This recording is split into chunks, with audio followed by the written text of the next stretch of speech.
Secretary O'Connor. I hope you didn't have too bad an evening. No, fine. Thank you very much. Professor Harris, we were looking yesterday at some of your public statements around about March 2020 at the outset of the pandemic. I'd like to move on to a different subject this morning, albeit it's from very much the same time period, and that is an internal email you wrote. If we could have on screen, please, 151605. Thank you. Professor, this is an email you wrote on the 15th of March, which we will recall was in fact a Sunday. It was over that weekend between, as we've heard evidence, the meetings on the evening of Friday the 13th and then the COBR meeting on the Monday and so on. I wanted to ask you about the detail in the email at the bottom of the page. You, I think it's obvious, were working that weekend. You were no doubt involved in all of the discussions and deliberations and trying to understand the latest data, which was causing some concern. But what we see here is that you're drawing attention to one particular issue relating to the prospect of imposing more severe MPIs. And you ask, just picking it up a couple of lines in, can I just ask if someone somewhere is also pulling together a list of other risks of going too early or, in some cases, going at all? You say that issues keep being mentioned, but you're not seeing them coming through in the paperwork, and you're asking for assurance that these issues are being considered somewhere. And then you say this: the critical ones are of implementing programmes without effective social care and community support systems in place, which are obvious to everyone and have been mentioned. The ones that bother me most of all currently are those in relation to safeguarding adults and children and domestic violence more generally. And you say that for some, these risks will be considerably greater than the negative health impact from coronavirus. So there are you identifying at an early stage those risks, safeguarding domestic violence. Well, it's obvious that you were concerned about them.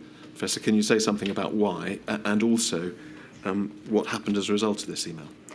Yes, so I think you can see from that email that things were moving fast. I wasn't in the main meetings that you've discussed, no. But I will have been trying to respond and input to any potential guidance coming through. I mean, I always put my old Director of Public Health hat on whenever I'm working, whether it be in central government or elsewhere, because it immediately takes you to thinking what's happening to a family, the individual in the street, somebody who is in difficulty already. And so raising these things, these are perfectly, these will be normal things to think about if you're public health trained. The concern I had was I couldn't see them coming through consistently in the documents. And in fact, a clinical colleague who was working with me and working on the documents continued to write things into them, and then the next version that came back would not have them in there. So one of the problems here is, as you can see, I will be commenting. That was my job, to advise. I wasn't in control of the policy, it wasn't mine, and documents might go off sort of into the ether, and then the next version would come back. And it wasn't easy to control them, but I think what this shows is these issues were definitely being raised. Well, they were being raised. Yes. And I'm not suggesting that it was necessarily part of your function to see them through to the end. But other evidence we've heard is similar, really. It shows people raising these issues, but then perhaps nothing being done about them. Yes. What was your memory, perhaps not necessarily tied to this email, but of that time?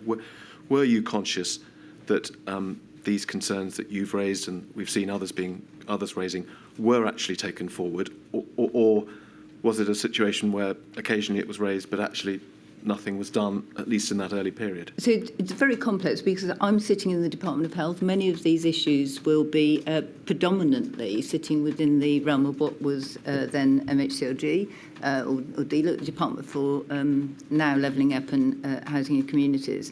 And so you're not seeing right across there to see what activity was going on. So I can't answer necessarily, but I did not see the relevant responses. And as I say, even when colleagues were writing things into guidance, they were coming back on the next version taken out. So I think also there was evidence around this, because as the data, as we, the numbers of infections started to rise, I know that the domestic violence third sector, voluntary sector charities were receiving higher numbers of calls, because the likelihood, as the sort of public understanding that there might be a lockdown rose, then the call rate suddenly shot up as people, I think, could see what might happen and that their risk would increase. I didn't see that coming through in guidance at that time. It was corrected later, but I don't think it was given sufficient attention, notwithstanding everybody was working at very, very significant pace. Well, that of course is understood, but it's right, isn't it, that these risks that you're identifying were not the type of risk that would slowly develop over the period of a lockdown. These were risks that would present themselves as soon as families, wives, girlfriends were required to stay in the same place as other people. And then they would be slightly potentially lost to the system as well. So once the lockdown occurred and people were staying at home, and I think we're probably not covering children at the moment, but there are children who would be at home and invisible to the system in a way that perhaps had not happened before. Now, I know there was a lot of work subsequently. I think my concern at this point was somebody considering that sort of as the curtain dropped almost? And I think you've said that from your understanding at the time, not enough was done to think about those sorts of concerns at that time. That I couldn't see, yes, agree. Let's move on, Professor. I want to ask you a few questions about care homes. And again, you mentioned later work, and of course it's right that the inquiry will be looking much more carefully and in much more detail at care homes in a further module. But that said, you were the clinical co-chair of a group of the SAGE Social Care Working Group. Yep. From, well, you tell us, but I think from later in 2020. Yeah, so there was I think it was a care home modelling group, which had been set up as a subgroup of SAGE, and Professor Ian Hall chaired that. Initially, I understand, I wasn't part of it, to look at some of the concerns around rates of infection in care homes. And Professor Hall comes very much from a modelling background, and we've heard lots about modellers. And then I think Charlotte Watts, who was the Chief Scientific Advisor for the Foreign Office at the time, but sitting on SAGE, supported those meetings as well. She stepped down, and I think it was around the beginning of July. It was after the first wave, but before the winter period, that Patrick Vallance asked me if I would co-chair. And I remember speaking to the CMO at that time, and part of that, I think, was because I had worked in local authorities. I'd supported commissioning of services in local authorities. I've actually even worked in care homes as a care home assistant, and I'd actually recently been using services as well. So I think there was a knowledge that there was quite a lot of practical understanding. I'd also been working with the Minister for Care. I'd rather run towards that. That wasn't part of my job, but it felt such an important area to try and link together. So that's from, you think about July, you joined that committee. Yes. We'll see in a moment. You were involved at least in discussions about care homes before then, but is it right? It wasn't an area that you were focusing on. Well, I mean, it was as a deputy CMO, you will be asked to look at all sorts of guidance, but you don't lead any particular part of policy. All right. Well, let's look at the document if we may, and you can help us with it. It's 151606. So, in fact, from a similar period to the documents we've been looking at previously, it's the middle of March, 16th of March, in fact. And if we look first of all at the email at the bottom, which is an email written by someone called Rosamond Roughton to you, she says, "Dear Jenny, we estimate that approximately 2/3 of people in care home are over 85. When we introduce the shielding policy, what should our approach be to allowing patients to be discharged into care homes who are symptomatic of COVID-19? My working assumption was we would have to allow discharge to happen and have very strict infection control.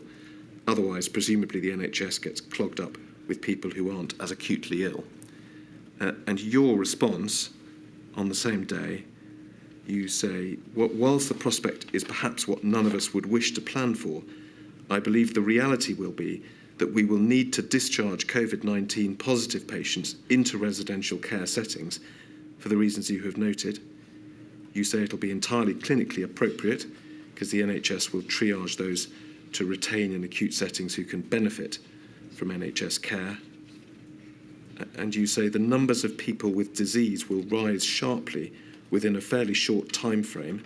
Just pausing there, do you mean to say the number of people with disease in care homes? No, I've read in the population, this was the context of this. This was almost sort of, it was exactly that week where the numbers were starting to rise exponentially, and it's that context. This is a very high, this is not a policy statement, this is a high-level view that says, Ros was the director for DG for social care in the Department of Health at the time, and it was very much... it was a very bleak picture because I think the reality was this isn't an invitation to be discharging COVID patients. It's actually a reality that says if hospitals overflow, those who can benefit from treatment there will be there. Anybody, it doesn't matter whether it's residential care settings or going home or going on to other ones, that hospitals will have to manage that those who are physically well to go will yes. go. Well, let's just finish off the email and then I'll ask you a question. Yep. So the reference to the sharp rise, I think you've explained just a general... Absolutely, population. No doubt including in hospitals. Yes.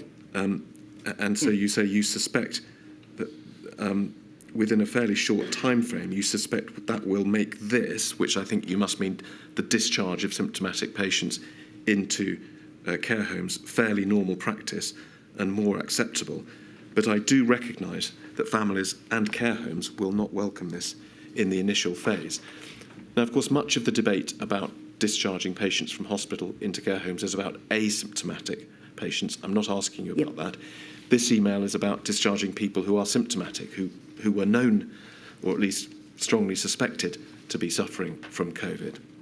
Well, it actually says COVID-19 positive patients. So I'm anticipating from this that what will happen is the rate of increase in people in the population with COVID will rise absolutely exponentially. That was the data that we'd seen.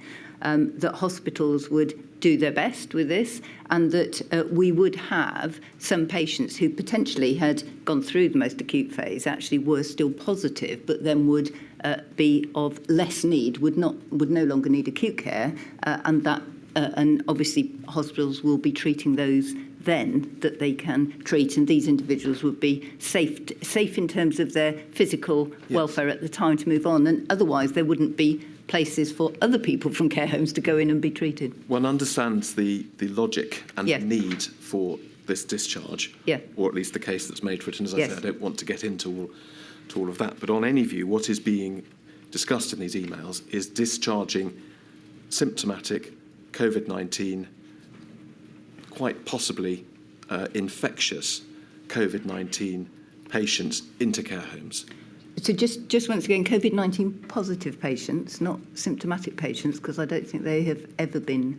Well, I only use the word symptomatic because that's a word that Jenny Rowton used. I don't want I don't want to get tied up in... No, but I mean... People who've got COVID were being discharged into care homes. This sounds awful.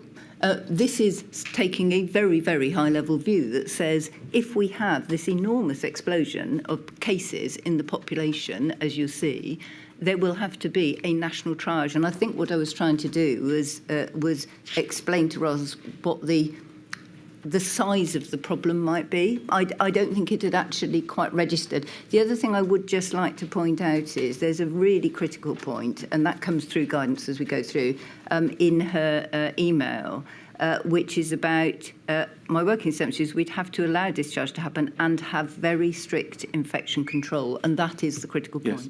Well, I'm going to come to that. May I ask whether at the time of this email exchange you were familiar with an article that the inquiry has seen, which was written amongst others by Professor Van Tam about infection control, in particular about influenza in care home facilities? Yeah, well, I mean, I wasn't aware at that time. That's a 2017 paper, I think, if it's the one you're referring to. And I mean, it's perfectly sensible. There is nothing in that. And I mean, I think it's why we may get to lessons learned. There is nothing in that paper, I think. It's a very erudite paper, but there's nothing in it which would surprise any practising public health physician, either this year in 2017 or for previous years. And I think that is a really critical point for lessons going forward. He talked, didn't he, in that paper about the risk of what the adjective that was used was explosive outbreaks of influenza in care homes because, for all the reasons which you say you were familiar with. And that does happen every winter now with influenza, and that's why there are particular outbreak control plans for care homes. But help us with this, Professor. It may be, perhaps, that this is just an email between professionals and the risks were understood, but for us, or for people looking at this afresh, there seems to be a sort of degree of equanimity about discharging large numbers of COVID-19 patients into that very vulnerable environment, where, as you say, that those risks were understood. If I may, I think that's an interpretation because I start that email with, whilst the prospect is perhaps what none of us would wish to plan for, this was a very high-level picture to reinforce, if you like, the position that the country was in at that weekend, and I think we've heard that in other places. If people were not thinking through what the likelihood was in the rise in numbers of cases, as we've heard, I don't think we have sensible conversations about managing risks. This is not a policy, this is at all. This is a statement of, if you have a pandemic in a country, how on earth are you going to manage that exponential rise in cases? If you are suddenly in a situation where, as you say, a highly undesirable situation, where of necessity you are finding yourself discharging COVID patients into this very vulnerable environment, then, as Ms. Rowton said, strict infection control is obviously important. And would it be fair to say that it would therefore be necessary to make sure that care homes had proper guidance, and for that matter, maybe mandatory regulation about the clear steps they should take when they are receiving into these care homes infectious patients? Well, we might come on to the mandatory regulation. I mean, I think the issue here is, as I think Professor Van Tam gave evidence before, this is just trying to set out, this is the top line, awful prospect of what could happen with this number of cases. But the reality is, and I think Professor Van Tam noted, that any person who is discharged into a care home, whether they are positive or not, if they've come from an environment, actually, whether they've had a test or not, it's actually the infection prevention and control measures which are the critical component over an incubation period. So yes, I agree with you in principle. I think we get hung up sometimes on the test, whereas in fact it's the IPC. So I agree with you in principle. The mandatory bit we might come on to. Well, or maybe in another module. Yeah. Let's look briefly, Professor, at the guidance, the care home guidance that was in force at the time, and there were different sets of guidance being published at around this time, were there not? But if we can go to 300278, we see that this, if you can see just below the title COVID-19, it was published on the 13th of March, so in fact only 3 days before the email we've just been looking at. And if we can go on, please, to page 4 of that document, we see at the top there, the title, If a Resident Has Symptoms of COVID-19. Just before we look at the paragraph, Professor, one might have thought, judging by the email and the understanding that, of necessity, care homes were due to receive these possibly large numbers of infectious COVID-19 patients, that they would be told that this was coming and that, as Ms. Rowton said, very strict infection control measures would be needed. In fact, well, you tell us whether what we see here is consistent with that, but the message is care homes are not expected to have dedicated isolation facilities for people living in the home, but they should implement isolation precautions when someone in the home displays symptoms in the same way as if that individual had influenza. If isolation is needed, a resident's own room can be used. Ideally, the room should be a single bedroom with ensuite facilities. Looking at this now, do you think that type of guidance was appropriate to circumstances where it was understood that care homes would be receiving possibly large numbers of infectious COVID patients. So I think we just need to draw a distinction that my message on the 16th was, as you've noted, numbers go up. This was a just look ahead and think this is what will happen in due course. It doesn't give a time frame. And I think on this one, there had been, I think the first case in a care home was around the 10th. And I think this guidance actually had been held up from the 7th. It's not, I'm not sure I've signed it. I did comment on a lot of guidance, but I think, I would have to check, but I think it was PHE guidance and not one that I finally signed off. That doesn't detract from the question. So I think there was new guidance coming through as cases started to rise. So I think as I said, I think the first case was on the 10th of March. So the critical thing here actually is the isolation, that you should not take my email as to say the NHS is suddenly going to discharge lots of COVID positive patients and that's absolutely fine. What it was doing was painting a picture to the person who was contributing to policy on the official side at the Department of Health. And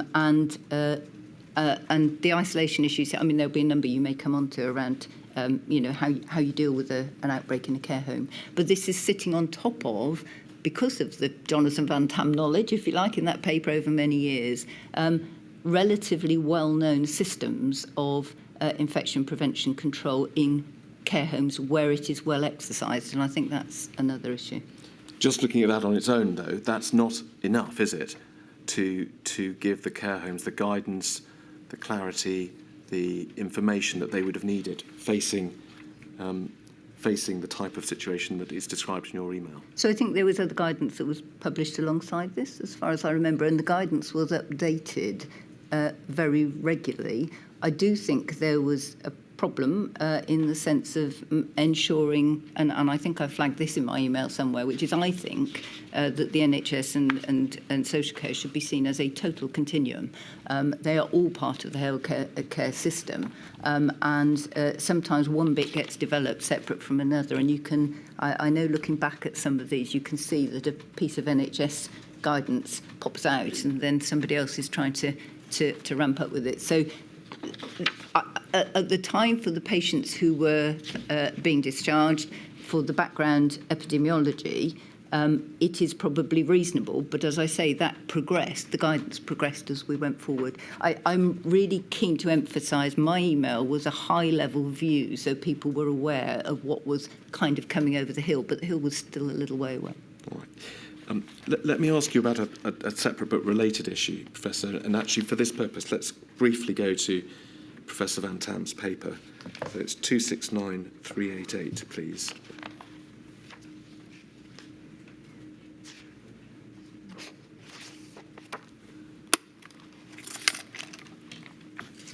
And it's page 3.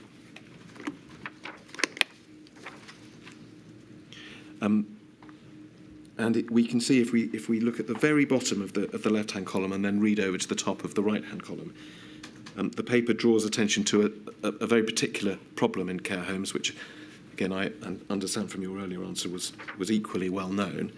It says, although the role of asymptomatic people and those with only mild symptoms in spreading influenza, in that case, is uncertain, healthcare workers often continue to work despite having symptoms.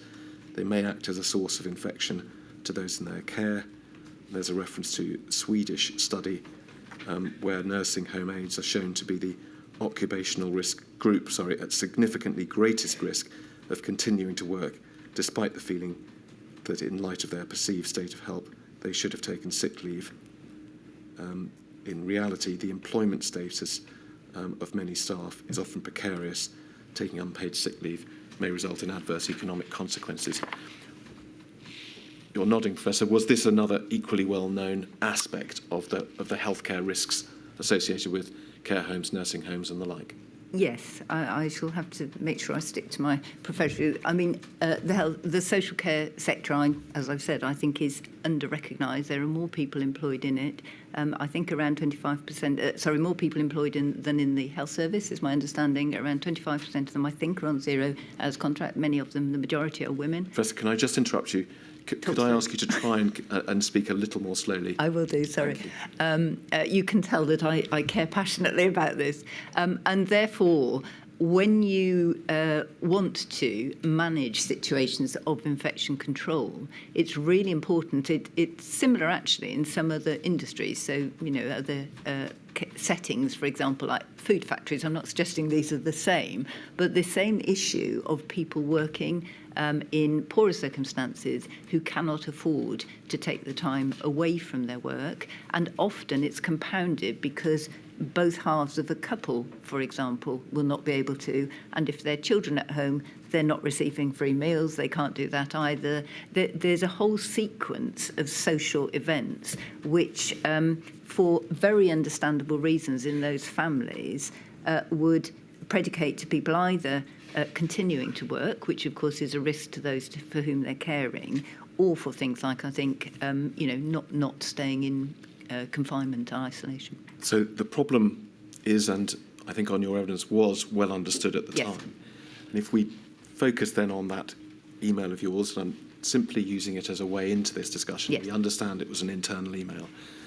But with the prospect then of discharging into care homes infectious patients, of course, one risk is that they themselves might spread the infection to other patients. We've talked about that. But there was just as much a risk that healthcare workers would come into contact with them, and then the workers would go on to spread the infection either within that home or indeed in another care home.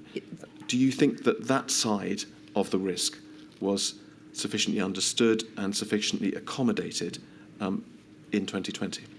I think it was understood. I think it's difficult to quantify. And I would also add part of the problem here is that at the end of the day, my view is care workers are often absolutely critical in individuals' lives. They're the one person who is standing by them at their frailest moment.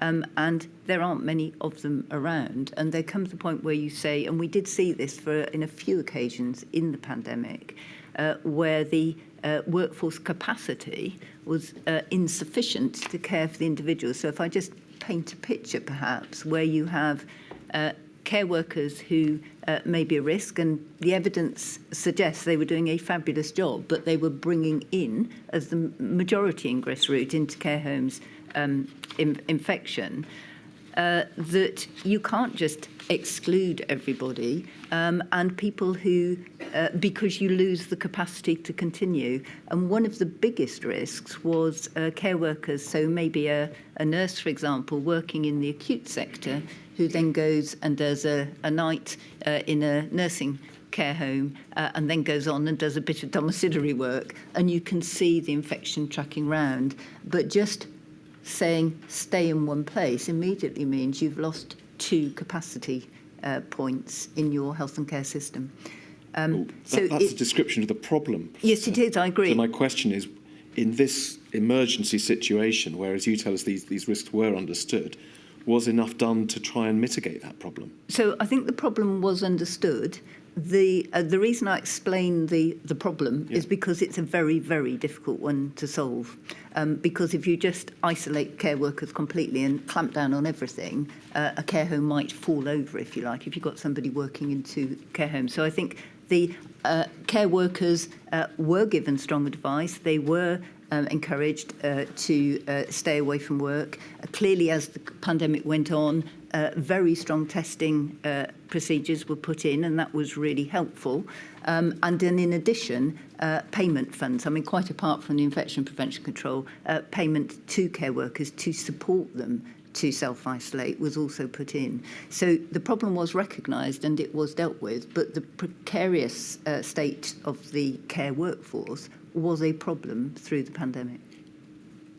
I'm going to leave it there, Professor, and move on and ask you about another issue, equally hotly debated, and that's of face coverings.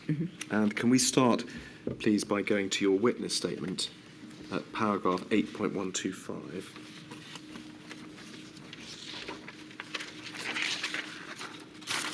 And you note here, paragraph 8.125, and then we'll look at the next paragraph as well. And the inquiry has heard a fair amount of evidence about this, that the advice provided by the Office of the Chief Medical Officer on the use of face coverings, which developed during the pandemic, did it not? Yes. But you say here that as it developed, it reflected the developing scientific understanding at any given time. You say the initial position was that outside healthcare settings, the use of face coverings for people who didn't have COVID in community settings was unlikely to have a significant impact and was not recommended, and you give references to nerve tag and so on, and then also a reference to SAGE. And if we can go on to look at the next paragraph, please.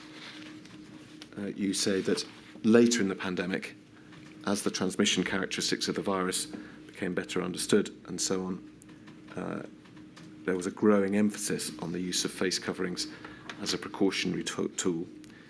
And in the next sentence, you say the evidence base for their use in community settings was and still is, to some degree, uncertain.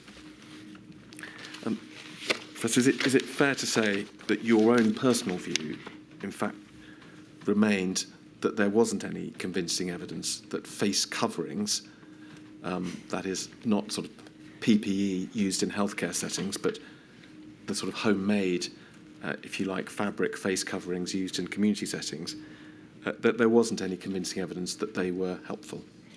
Not all the way through, no, and depending on what sort of face covering you had. So, and this is the problem with the evidence, because much of the evidence, there was a Lancet paper that was very heavily awaited during the pandemic, was predominantly papers not in community settings, or it's very difficult to dissociate the effectiveness of the face covering from other infection prevention control or MPIs. So I think that's why we have a difficult evidence base.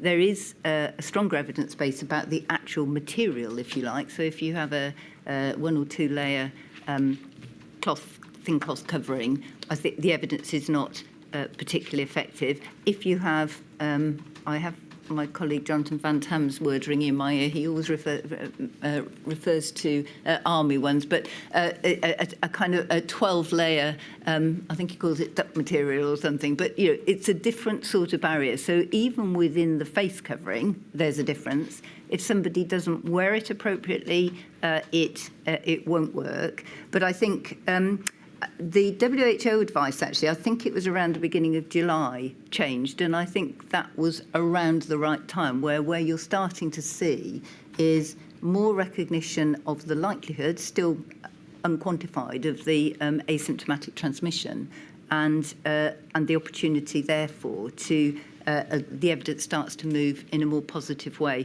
But I think there's also a difference between, which I think the CMO put in his report potentially, around mandation, recommendation, guidance, and allowing people to do what they want to do. And of course, anybody could always wear a face covering if they wanted to. Nobody was stopped. I think this issue is around which direction is the evidence travelling. Let me show you a couple of documents, Professor, and then ask you a question about them. And they do cover that period that you've just been describing. So first of all, if we could look at 69151. So this is a document, the date of it is not on the document, but it's from May of 2020. And it's some draft guidance, as we can see, how to wear and make a cloth face covering. And if we can go to the third page of it, please.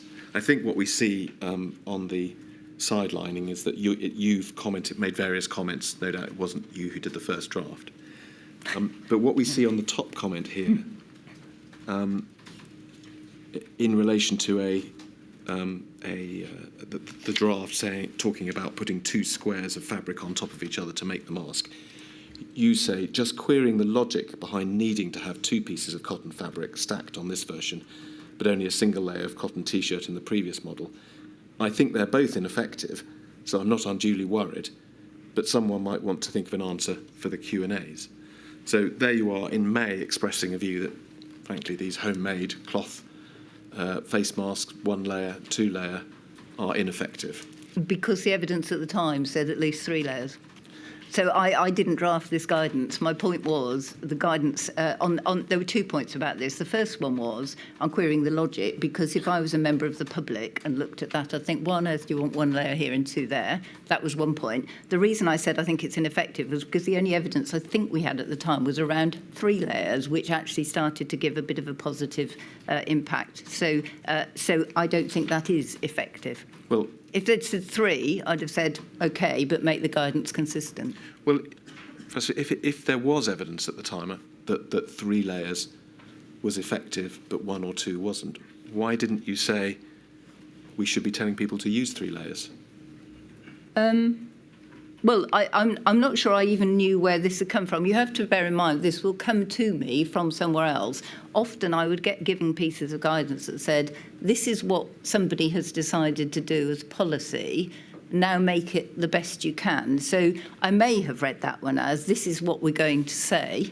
And I think this is an example. So I've said, I don't think this is effective. I think the public, it doesn't feel logical as a communication to me. And if that's therefore what you want to do, work through it. I think people would have known probably at the time what the evidence was. I mean, PHE were continuously reviewing the evidence on the use of face coverings. In fact, predominantly at the time, I think it was my colleague Jonathan Van Tam. Let me just show you one. But can I just go back on that? Because actually, this was May, and I think this was probably the period. It was coming just after, certainly in the UK, where we'd had the Easter 6 studies and various other things. It was still not at this point. I mean, WHO was still not recommending face coverings. So we'd got a position here. I mean, maybe I was a little bit annoyed. I can see it in the tone there, but where there wasn't a clear policy, and yet I was being sent a document to sign off something which I didn't think was very evidence-based. But that was not an infrequent occurrence. Professor Harris, I understand the need for having an evidence base. I would, given my background. And I understand that you would have preferred 3 layers because you had the evidence for three layers. Well, the evidence with 3 layers was not very strong. Right, well, OK, let's forget about how many layers. Is there any harm in, I appreciate that buying masks may interfere with supply to care home workers and people working in hospitals. Yeah. Is there any harm in encouraging members of the public to use homemade face masks? So, I mean, this is where it gets, I think, because the evidence at this point is quite tricky. I think once we got past, I mean, as I say, I think WHO changed their guidance in July. They were not. We haven't got the date of this document. So I think where you've got a very low evidence base, it hadn't, I don't think, shifted at that point. We didn't have the evidence and still don't about asymptomatic transmission. The evidence is definitely there, is strong now, but the quantification of it is quite poor, and therefore understanding the size of effect of this is quite tricky. And this will be a government document, effectively. Again, not for me to decide, but there's quite a difference between mandating, recommending. If a government recommends something, that's quite a strong position. Encouraging, and actually if you encourage or support and you're in a government position, that's almost taken as recommending. And it's quite difficult to do that when the evidence is not strong, because you then will end up with people challenging other ones. So you tend to see where it moves to, there. But the other issue here is, if I just point out, you said, are there any other things? We've got all sorts of safety issues here as well. And one of the problems in May, and this might be related to this as well, was when, it might show why my irritation, was when there were a lot of discussions about coming out of lockdown, opening up the economy and various other things, and the 2 metre, 1 metre. I think this was landing just about the same time as the 1 metre plus issue. And the problem we had there was that there appeared to be a view permeating through, and a real concern and risk that it was being conceived that if you did 1 metre and you wore a face covering slung around your cheek or whatever it might be, that was fine. And so there was a risk that in encouraging face covering, people would stop doing the thing that was really important, which was distancing and all the other things. So this may have been coming on the back of that. I suspect it was. So the risk being a false sense of security? Yes, a false sense of security, but it was actually also overlapping with what was economically driven policy, I think, to try and remove some of the distancing rules. So it was, you will have seen, I think, in the evidence, I think it's about this time with Jonathan Van Tam and myself, where we were trying to really highlight what we thought about the 2 metre and 1 metre rule discussions.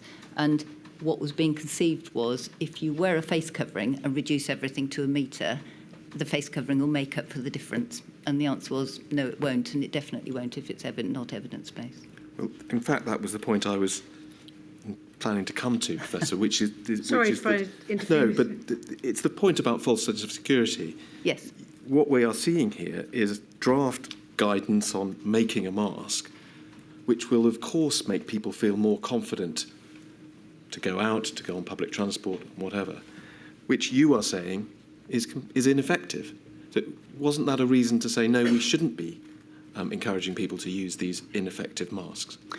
That's a very difficult balance for the point we've just come back to, because the first question was, shouldn't you be encouraging them if there's no harm?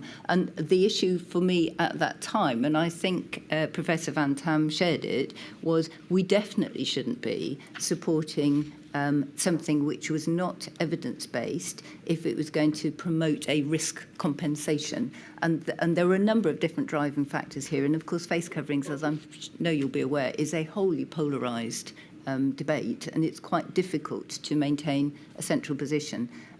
If I'd said, don't do any of this, somebody would have challenged back and said, well, surely it does no harm. My main concern was it was being put in... or it would have been conceived as a safer way of moving about just when we got through the first tragic wave of the pandemic. And did you do something about that concern? Yeah, well, on the 1 metre, 2 metre, and I think this is, I'm maybe getting my time frames mixed up, but I think this is very much around the same time that the CMO, CSA and 2 deputy CMOs wrote to Simon Case, because it was around lifting all the different industries and businesses and sectors at the same time. And the anxiety was that if people just thought they could get a bit of T-shirt, put it around their face, and that would solve all the problems and we could go back to normal, that was not going to be a good public health intervention. All right.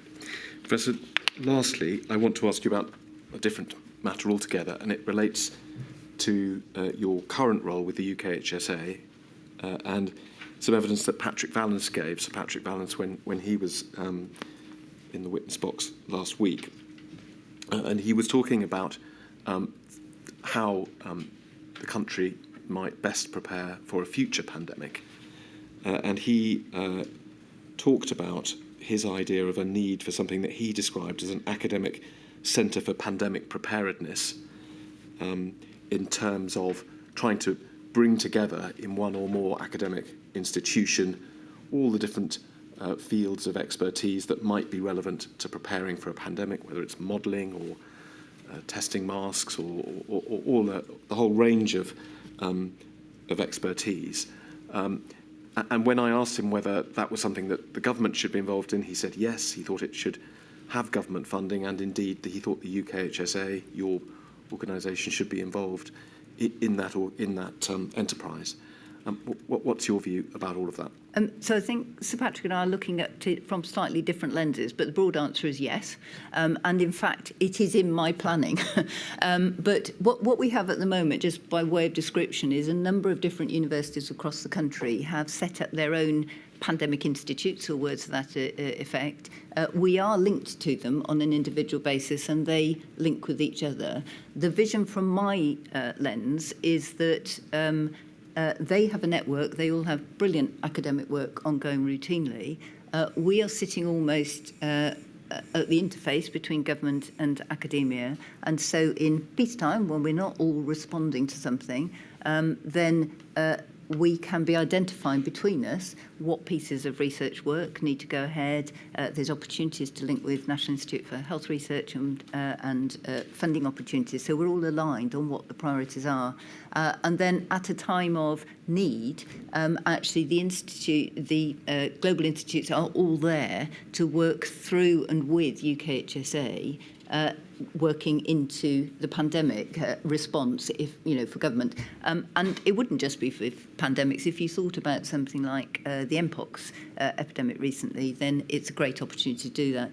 The only thing I would say is I think Sir Patrick suggested, and I noticed Graham Medley said, well, they were expected PHE to be doing a lot of the work for SAGE. In fact, PHE was doing a lot of the work. It was going in on individual names to nerve tag, and then the nerve tag paper would go to SAGE. And so a lot of the academic work, it has not been recognised of PHE colleagues, and I would just like to pull that out. That's a comment about the last pandemic. It is, but on this one, now there are health protection research units. They've actually just been refunded. We have a lot of people who, I call them twin hats, so they work part-time in the UK Health Security Agency, they work in academia, and the health protection research units can do very rapid evidence reviews or research programmes. Many of the urgent research work that was done through the pandemic is done through those. So my shorter answer is, to be helpful, is I absolutely agree with Sir Patrick. We're trying to do the same approach with industry so that we're ready to create vaccines, look at therapeutics. I think there is a partially set up system already. We have our own Centre for Pandemic Preparedness, which is designed as the building block to link with academia already. It's not funded longer term, but nevertheless, we have prioritised trying to put it together because we also think it's really critical. So I think it's a version of what Sir Patrick has mentioned, and I think we've started to build it already. So I perhaps need to swap notes with Sir Patrick so we've got a consolidated view. Thank you very much, Professor. Those were all my questions. Just before I go to the questions from core participants, Professor Harris, you talked about lessons learned. Have you thought of a list of lessons that... So I think I put 3 in my statement. One is very much around data. One is around science and the value of the scientists. And the third one is inevitably, you will see, around social care. If I work backwards, I don't think we can have a responsive health system, health and wellbeing system, if the value of social care is not recognised and the value of the workers is not recognised.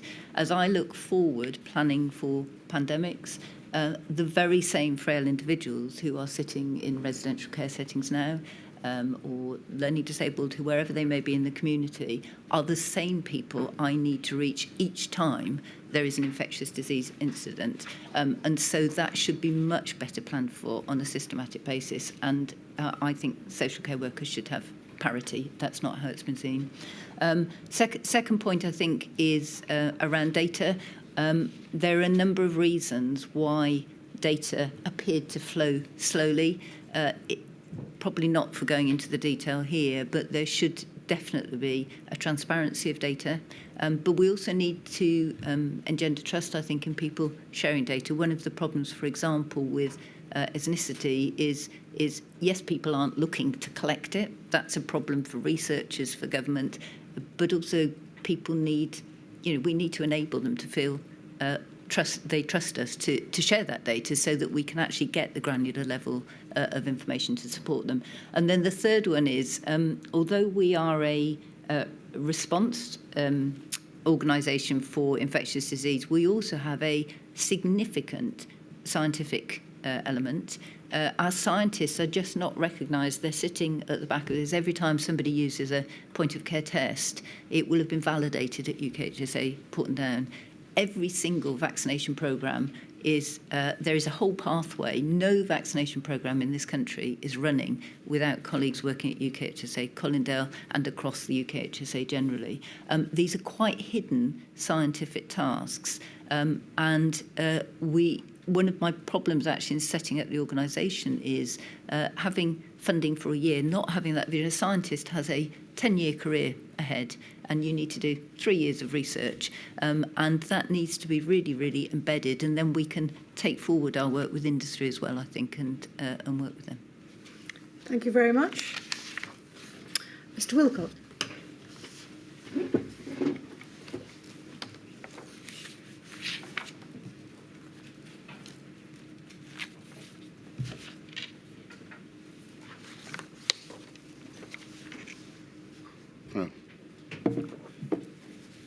Professor, good morning. I'm going to ask you some questions on behalf of the Northern Ireland COVID Bereaved Families for Justice campaign. And I think you've had advance notice of the areas that we wish to cover, and they really deal with your involvement in UKHSA, which you've just been talking about. Yesterday you told us that you became Chief Executive of the UK Health Security Agency in April 21, and that body became fully operational in October of the same year, and that the UKHSA took on much of the health protection areas that had previously been the responsibility of Public Health England. The inquiry has heard expert evidence from Professor Ailsa Henderson of Edinburgh University that despite the name change, which was designed to enhance clarity about the territorial extent of the role UKHSA played, the body still has, in her words, a predominantly English focus, using and analysing English data, and therefore framing an English framework in response. Can you see the force in those observations? Yeah, I probably should just declare at this moment, I'm a Welsh resident when we get into questions of 4 nations. So I look from both angles. I trained and I live in Wales. Well, we'll forgive you that. No. I didn't choose the name. There are clearly huge advantages of working across the UK in relation to things like pandemic response, and I absolutely welcome what is actually very, very close working, particularly with the CMOs and deputy CMOs, but also with the health professionals in the different health protection agencies. Is a very, very positive working arrangement. They happen naturally. However, I think there are points that have been made, and they're recurrent points, and so I'd look at them in 2 ways. One is the Joint Biosecurity Centre, which I think was welcomed by, I didn't set it up and I wasn't there, was welcomed by other UK nations, had a formal agreement, and that agreement is maintained. It was agreed by the health ministers, and then there is a working level board sitting underneath that.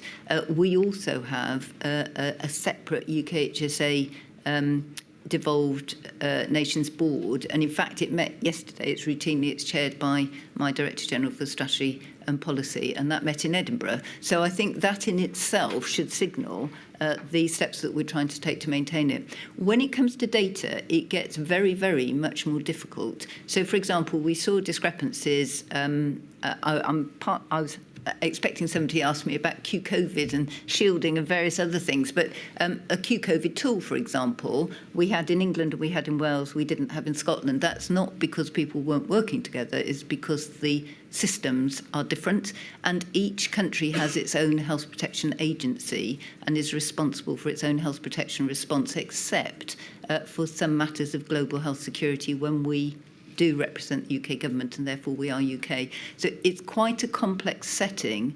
There is also, I mean, I can see this from the Welsh lens as well, having sat there. There's often a requirement or an ask, and we welcome in those colleagues. You know, there are instant meetings running now, and every nation is involved. But the data belongs to those nations, and if it is not provided to us, we cannot put it on various websites. I actually tried last night to put in my own postcode into the dashboard to see what happens, and I can pull up my own data, but it's not a landing page for Wales, for example. And Wales has some great scientists, they collaborate with us, but it's not a one-way flow. And I think the other thing is there's often an ask, which we've heard through the pandemic, through the inquiry, for people, you know, have you got somebody from Wales? Have you got somebody from England on a particular group? But if you want, it doesn't work the other way around.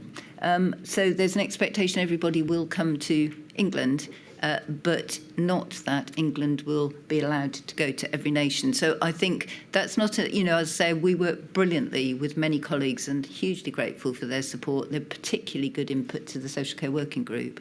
But it's something that I think is not a one-sided picture, and we need to work through how we can improve that. So would it be a fair summary of that answer? It's a complex problem. You see some force in what the professor says, yes, and you're trying to put in absolutely. step. All right.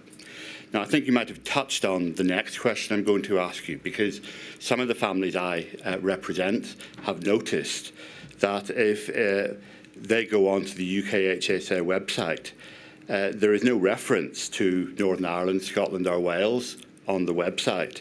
And nor does the website direct readers from those parts of the UK to the equivalent services in Scotland, Wales and Northern Ireland. Are you able to confirm that that is the case, and if so, why would that be the case? Well, again, this is one of these areas where it needs both angles, really.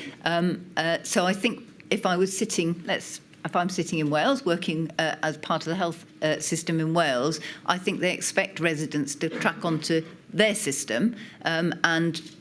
Similarly, I know there have been comments about press briefings, for example, over the pandemic, but of course each country also had its own press briefing. So it gets quite difficult. We're still quite a young organisation, I would like us, with the very strong support of other health protection agencies, to make sure that as a minimum we have the links operating across and we're directing people, because at the end of the day we're all here to protect the public, and if they can't actually work their way around this very complex system, none of us are doing a very good job. Understood. Let me just rewind a little bit. Presumably this concentration on English-focused data also existed during the pandemic. So the data, so the Health Service for data, for example, I'm using Wales simply because I'm very familiar with it, but it's owned by Wales, it's not our data. As I think we heard from Professor McLean last week, possibly, DSTL actually helped in the early phase get some of that data together, and she gave some reasons as to why it was easier for that organisation to do it than others. But it needs both the will of the trust, I think, of each nation to share that data, and it does get very sensitive. It happens within the UK as well, because for something, I'm going to be quite outspoken here, as politically sensitive as the National Health Service and its efficiency in all nations, that can be quite a challenging thing to do. Was anything else done to try and rectify those problems, apart from what you just told us, Dr. McLean? So on the through the pandemic, obviously the dashboard actually did give different country data as well. So we did accumulate it, and I think it was shown, if I remember, at the number 10 press briefings, for example, you could see some of the countries, and it was looked at routinely, and colleagues from the four nations also reviewed. So when, for example, gold and silver committees were meeting, what have you, it would have input from all the different nations. But what we're displaying where needs agreement across all four nations. But certainly from my perspective, it would be much better if we had more sharing. I live on the border, so I'm a resident who wants to see and know what's happening around me. So finally, can we assume, therefore, that if the UKHSA is to remain a UK-wide agency, you accept that more can and should be done to try and consider and reflect the UK-wide position? Within the remit which we are given, which is not, it's to respect and work with the other health protection agencies. We don't have a control over that. Thank you very much. Thank you, Mr. Wilcock. Mr. Freedman.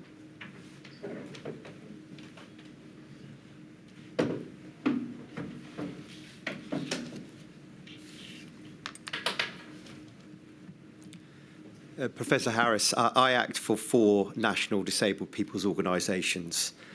You've explained in detail in your written and oral evidence that there were foreseeable risks. I think the words used today are normal things to think about if you were a public health trained. that social and health inequalities would produce adverse outcomes for people in terms of the virus itself and in terms of its countermeasures, and that would include disabled people. The question is this: why do you think now, with the benefit of hindsight, there was so little government planning for that? I think I look this way, is that right? Please face away from me to the chair. So there was a lot of planning, and I don't think, I wouldn't wish the inquiry to think there was no planning at all, but I do think we can do better. One of the things which actually I think is very positive in this regard, which I was personally involved with and which the CMO started, was the tool called COVID, which I've just highlighted.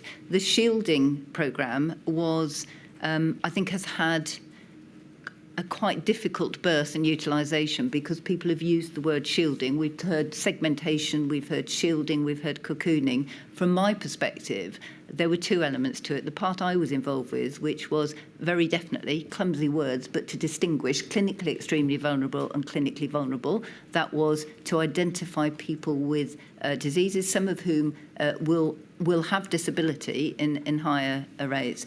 And then there were other vulnerabilities, some of which will have been disabilities, some of which will have been financial disabilities, if you like. So there were there was a difficult mix, I think, across between the clinical provision and recognition and the work which was ongoing in local government. But I think there's an opportunity for us to actually get that better aligned. And what we did do, I think it was Michael Marmot in the first inquiry said that nobody had actually, it was all clinical and nobody had put the rest of it together. Actually, that's not correct at all. What we did do was, at the first round, if you like, thought, who do we think is clinically vulnerable? And that will include quite a lot of people with existing disabilities. And then we went on, having started that shielding programme, to develop a weighted cumulative risk tool. It's called Q-COVID, but without going into the detail of it, it was for two reasons. It was to ensure that people could have a conversation about their own risk, and it was to ensure that we had captured as best we could the intersectionality of the problems that people might have. Now, some of these will include disability. So the one that I'd particularly call out, for example, is learning disability. And that tool also included socioeconomic deprivation and ethnicity as best we could. And so through that, we actually added on a significant number to the shielding patient list, so not just for clinical reasons, but for many others. And we also moved up a lot of people into the group 4 for the JCVI vaccination as soon as that was through. Thank you. I'm just going to come in there, and in due course we'll go through the timeline with the chair on the documents. But I think you know very well that as of March, and let us say the 16th of March, for instance, because you looked at very difficult emails to look at now, where you had to give very high-level, realistic advice. You've explained something that was developed, and I think you know, from July into September and into the autumn of 2020. I'm not asking you about that. I'm asking, and maybe you disagree with the premise, but we rather thought it was clear from your statements that normal things to think about if you were public trained were not normal things that government as a whole was thinking about as of mid-March 2020. And the question is, why do you think now, with the benefit of hindsight, that there was so little thinking about that across government at that time?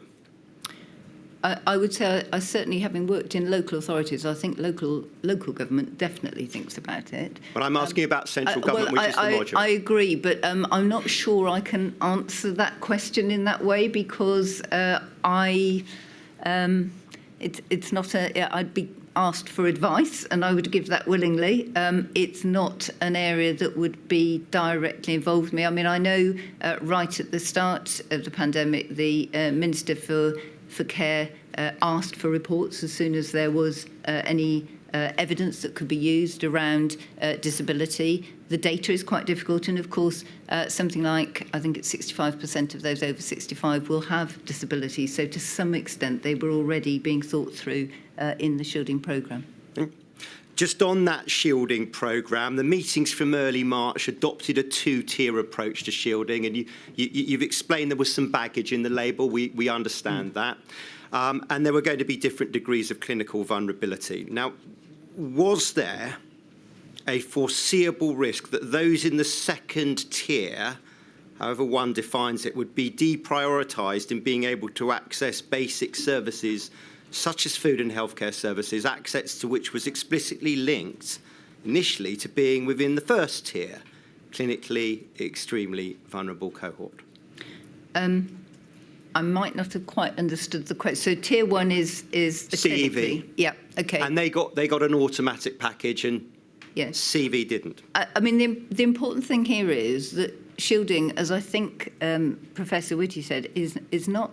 I mean, basically, there isn't a magic bullet here. It's somebody is advised, and totally for them to do completely voluntarily. This is not the sort of segmentation policy that I think is described elsewhere, to go into isolation almost. And so it is firstly for them to choose whether they do that, always has been. For those who are in the clinically vulnerable group, the wider one, then there was obviously it's a much wider group. We recognised that we couldn't contact all of those people centrally. It wasn't feasible.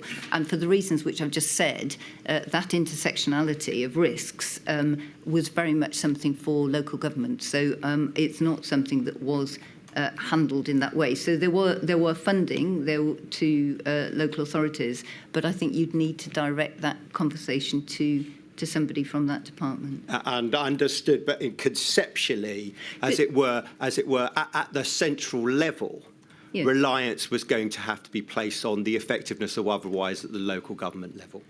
I think that's right. And I mean, local government they run, and I'm sure you're aware, they run registered. They will know where their local communities are, who need support, and those people sort of running between both a clinical risk and a financial or mobility risk. But we can look at that in due course, and we've heard what you've said about social care and the lessons learned about that, and the parity that's needed now that perhaps wasn't there then. So, but staying with those who were regarded as clinically vulnerable and with what degree of risk, may I end by asking you about Down syndrome? Mm-hmm. And I think you were on notice that we wanted to ask you about this, and we've got quite specific questions, if you could assist us on them. The first is this, it's levelled at March 2020. I'm going to go on in the chronology. So the first one is, bearing in mind that respiratory disorders are a predominant cause of death for people with Down syndrome, should they have been designated in a higher category of risk from March 2020? We had to look at what was likely to be a risk factor at the start. Yes. So I don't think there was any suggestion of perfection in that. No. The Q-COVID tool was designed to enhance that. Not everybody with what you might think, and I think, is it Professor Breitling said this earlier, would necessarily, some of the things we found did not work out. So, for example, we thought people with asthma might be particularly affected. You'd think respiratory disease. Actually, that wasn't for most people. That wasn't it, and they could come off the list. So for Down syndrome, it's not that there was very little signal to start with. So there's a logic, and there is a potential logic for a number of conditions. What we did do was to monitor these things. So there was a 4 nations, goes back to the question earlier, there was a 4 nations UK clinical panel, which I chaired. In fact, the signal from Down syndrome was raised by nerve tag, I think. So time for it to come through around May. We asked the clinical lead for the NHS to bring forward a paper, and all of the clinical leads for that UK panel met and reviewed it. Now, at the time, there wasn't sufficient granularity in that information to be able to see a signal, but there was a process of bringing things back.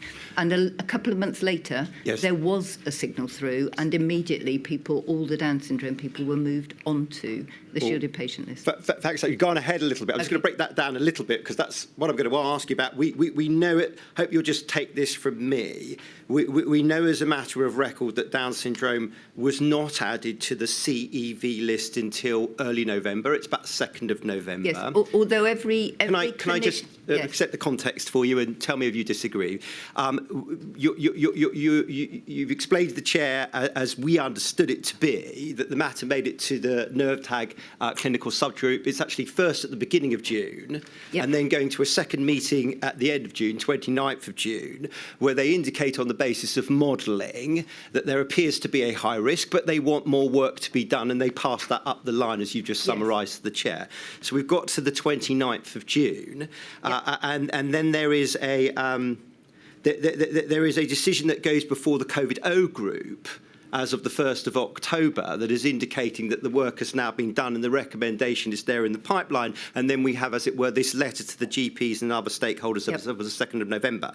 So we've got a very specific question on that, which is how could such a delay in adding people to the Down syndrome CEV list have been avoided? How could it have been done quicker? Now we know, and that as of 2nd of November, what had to be done had to be done. How could it have been quicker? So, number one, just for clarity, if a GP felt that somebody with Down syndrome, for some specific reason, because many will have other conditions, so epilepsy, for example, needed to be on the list, they could go on. But on your particular point, I think I tried to explain, obviously very badly, that in that intervening period, the detail had been looked at. It had come to the clinical panel. It had been presented to the UK CMOs. The signal wasn't there at that time. And as more data came through, it went back again in September, and we immediately acted on it because we could see that the signal then for Down syndrome was high, and then all of the Down syndrome adults were put on the shielded patient list. So it's not that there was no activity. There was actually a systematic approach to looking at the evidence. We understand that. The point of it is the paper in September showed a 10-fold increased risk for people with Down syndrome. Yep. That's a very significant risk. That's a paper in September. Yep. The CEV moment is the 2nd of November. So I think you're trying to tell the chair you went quickly. In your view, my question is, how could it have been done quicker? Your answer may be it couldn't have been, but that's the question. So there is a process. I've got a date here of the 9th of October, and I think the process for moving the people onto the list started. So there is a digital process to do that. The other point was, I think, just for reassurance for those individuals, that was, of course, the time when no shielding was in process. So I think what we were trying to ensure was individuals were on that for the list going for it. It had been paused over the summer because of the lower prevalence rates. Right. Thank you. That's enough, Mr. Friedman. Sorry, thank you. Mr. Thomas.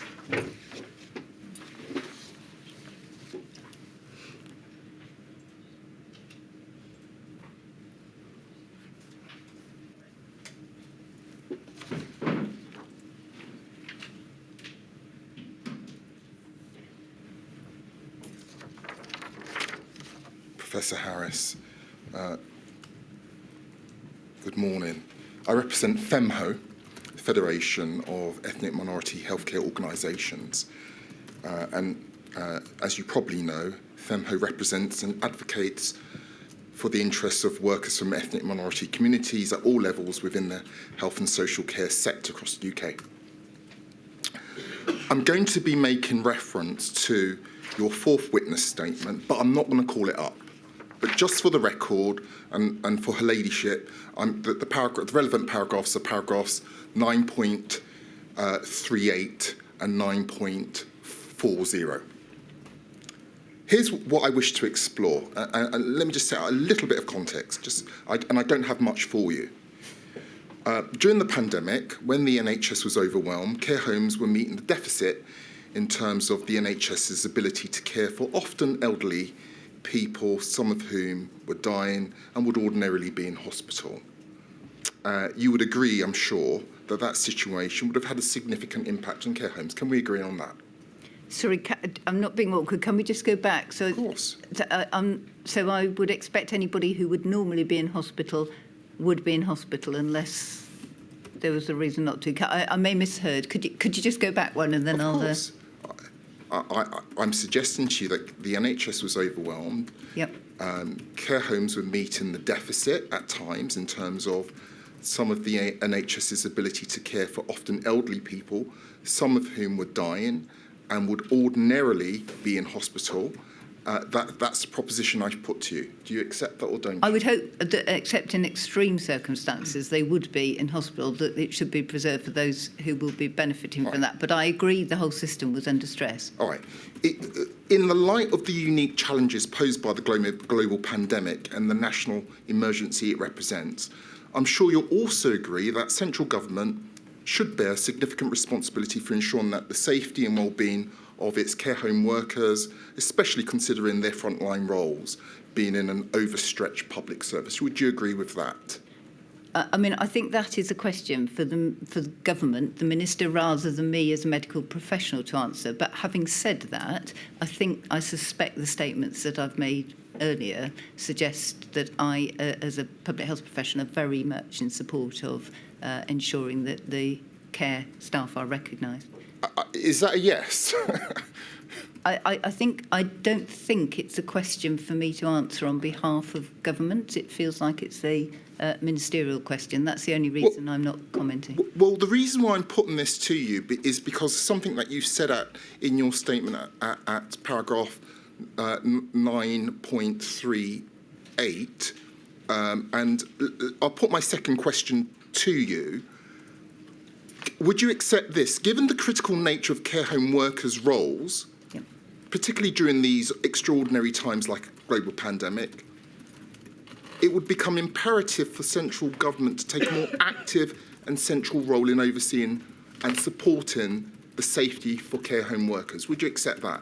I agree, and I think they did. They certainly tried to. I also would flag, which is the point in the lessons learned, which is the underlying system for care homes in this country is not one of central control. It's very different to the NHS. Well, I'm going to come on to that because that's my final point, which is because you make this point, and this is again at paragraph 9.38. Is it possible for me to see what I've said because I don't have it in front of me? I'll come on. This is what you say. You say that while recognising the private business model of care homes, Yep. yes, there it is. It's in front of you. Yeah. You say while recognising the private business model of care homes, here's the point that I wish to put to you. Surely we can agree that government decisions and policies during a national emergency can significantly impact the ability of care homes to protect their staff, manage PPE stock, and ensure business continuity, thereby necessitating a more engaged role from central government. Yeah, so I would just say I do think this is a question for government, not for a medical advisor. Of course, I think the government would say, and I mean, I'm sort of answering your question indirectly, that they have and that there was clearly a central role in the pandemic. But the point I was trying to make is probably the one which I think you're getting at, which is the model was not one that was established well enough to ensure that central control happened effectively. And that, I think, is one of the points I've put in my lessons learned because it's so critical because of the vulnerability of the population. Thank you, Mr. Thomas. Ms. Sagidis. Can you see? Sagidis is over there. Can you see me, Professor? Yes, Do say if you can't see me. I can. Thank you. I represent South All Black Sisters and Solace Women's Aid, and I'll be asking you questions relating to domestic abuse as a public health matter and key workers. So my first question is at paragraph 445 of your statement, dated the 22nd of August 2023. I know you've done a few statements. You say that on the 16th of March 2022, Public Health England explained that testing was being scaled up to focus on intensive care units, hospital admissions, and testing for key workers. Did you have any involvement in defining key workers? I presume you mean 2020. I think you said 2022, but I presume this is 2020, I apologise. Yeah, the change in prioritisation. Not directly. I was engaged in discussions over the pandemic with things like testing for key workers, but very much from, at that stage, the technical advisory part of what would work. There were discussions across government, but it was, and they were right across all sectors. So I was in the room. I wasn't a key decider of who was in a key sector. Okay. So although you weren't a key decider, as far as you are aware, were those working in refuge accommodation or domestic abuse charities prioritised for testing? And if so, when was that?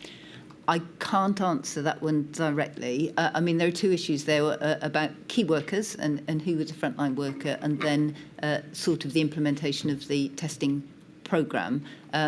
There was quite a lot of consideration, I think, in NHS Test and Trace. Again, I wasn't there at the time, about where that risk lay and who needed to be tested. And obviously there were many different use cases, and there was a certain flexibility whilst working with Directors of Public Health that if they wished to, if they could identify groups, because it will, as you know, vary in different geographies, that they could direct testing in those cases. But I think that's probably all I can say to help. I'm going to turn to my second and last question. In his evidence to this inquiry and in response to questions relating to interventions, NPIs, so Chris Whitty said that he is entitled and should weigh up the negative aspects from a public health view. He gave an example of people who go into shielding before needed and then end up with loneliness and depression, and that these are clinical and public health problems. Now, I appreciate you briefly touched upon this with Mr. O'Connor, but given that domestic abuse and its impact on victims are public health issues, what should the government have considered in relation to domestic abuse when deciding social isolation and or lockdown measures? Well, I think I probably have answered the question, because in that particular case, to my mind, it is foreseeable. And we can imagine what's going to happen. And I think you will probably be representing people who experienced those increases in calls just beforehand. And therefore, I think some of the messaging was not as clear as it could have been. To make sure that people understood that they could come out of isolation. There clearly was a course out, and I think it was considered within that. I'm not sure that if I was somebody frightened, in a domestic abuse situation and about to go into lockdown, that I would perhaps have clocked that the message that says for an emergency actually applied to me. I'm grateful, Professor. Thank you, Mr. Seguidis. Mr. Stanton. Thank you, my lady. Good morning, Professor. I'll be asking a few questions on behalf of the British Medical Association. I'd like to ask your views about the response to the risk of airborne transmission, avoiding any duplication of this area when you were engaging with Mr. O'Connor.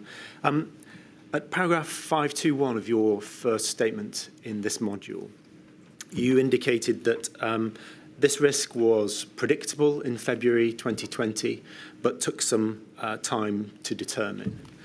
And appreciating that the scientific understanding took some time to play out, can I ask you why a more precautionary approach wasn't taken to this risk from the outset? So I think we heard yesterday, I think, or from a previous witness, it was treated as an HCID to start with. I mean, that has a whole discussion in itself, which I won't go into. So I think it was treated with a precautionary approach. That was correct. And when I say it was foreseeable, I think it was because almost any respiratory virus, we would expect it would be very difficult to not think through a whole continuum of going from, fomite droplets and airborne. The critical thing here is about the proportionality. So I think the right preventive element was put in to start with, and it is a matter of the developing science as we've gone through, which is very complex. Thank you. Thinking about the measures in place within healthcare settings, what prevented the provision of FFP3 respirators to healthcare workers who were treating patients with COVID-19?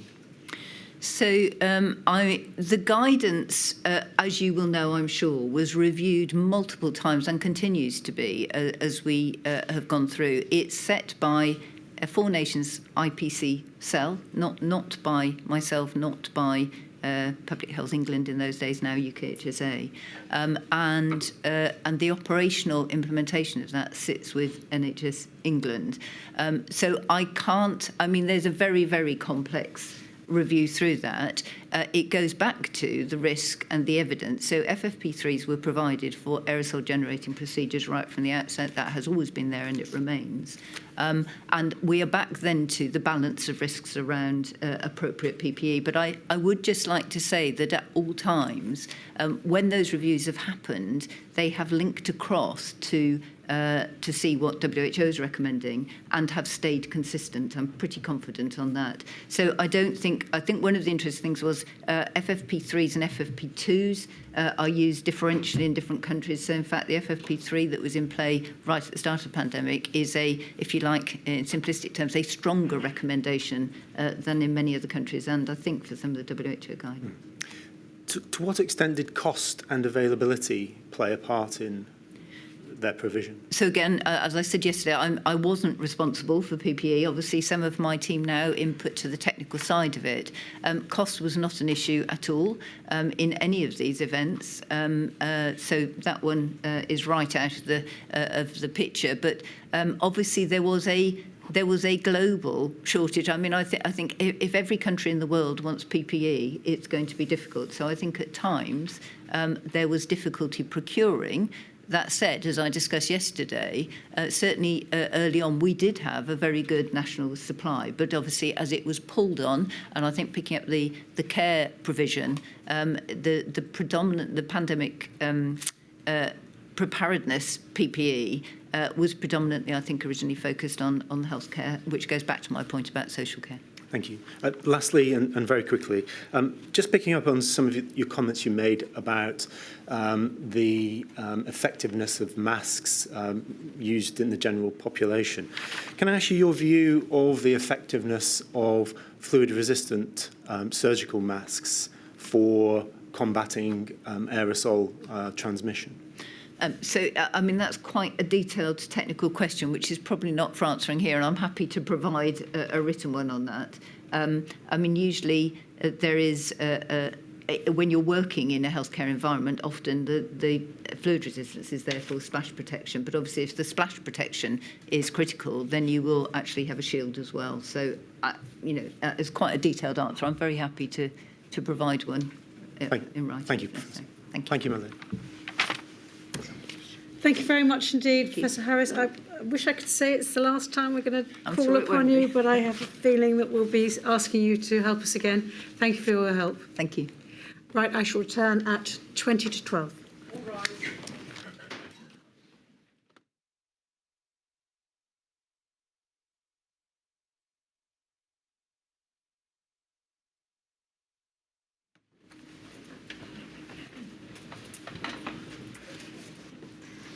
My lady, Cecil. indeed, my lady, may I call the Right Honourable Sajid Javid, please? I do solemnly, sincerely and truly, declare and affirm that the evidence I shall give shall be the truth, the whole truth, and nothing but the truth. Mr. Javid, I hope we haven't kept you waiting for too long. No, not at all. Thank you. Thank you, Mr. Javid, for assisting the inquiry today. In relation to that, can I ask that you keep your voice up? And as you may know, a transcript is being made of the hearing, and so it may be that I ask you to slow down, but if you can try to approach that with that in mind in terms of your tempo and speed. Okay. If you're not clear about any of the questions that I ask or need them to be repeated, please just let me know, and I will do so. And again, we anticipate that we will go to the lunchtime adjournment at approximately 1 o'clock in the initial instance. Thank you. Mr. Javid, you provided a witness statement to the inquiry. That's dated the 18th of October of this year. It runs to some 46 pages and it contains a declaration of truth. Is that right? That's correct. You've signed. Thank you. Now, if I can just turn briefly, if I may, to your background. In terms of your current role, you're currently a backbench MP, a Member of Parliament for Bromsgrove, is that right? That is correct. You've been involved in politics for quite some time, first being elected back in 2010. That is correct. If it's possible, may I just say a few words at the start before we get into the questions, just for a few seconds, if that's okay, my lady. May I just say that, first of all, I thank you the opportunity for appearing in front of the inquiry. I fully support the work of the inquiry. The impact of the pandemic was, of course, unprecedented in our country and across the world. Sadly, many people lost their lives, and there are many of their loved ones that are still grieving. I know some of them are here today as well. I will probably never fully understand the scale of their grief, but I sincerely hope that this inquiry gets to the bottom of what happened in our country at the time, and that as a country we learn lessons from it, so that if there is another time, we are just so much better prepared. Thank you. Thank you, Mr. Javid.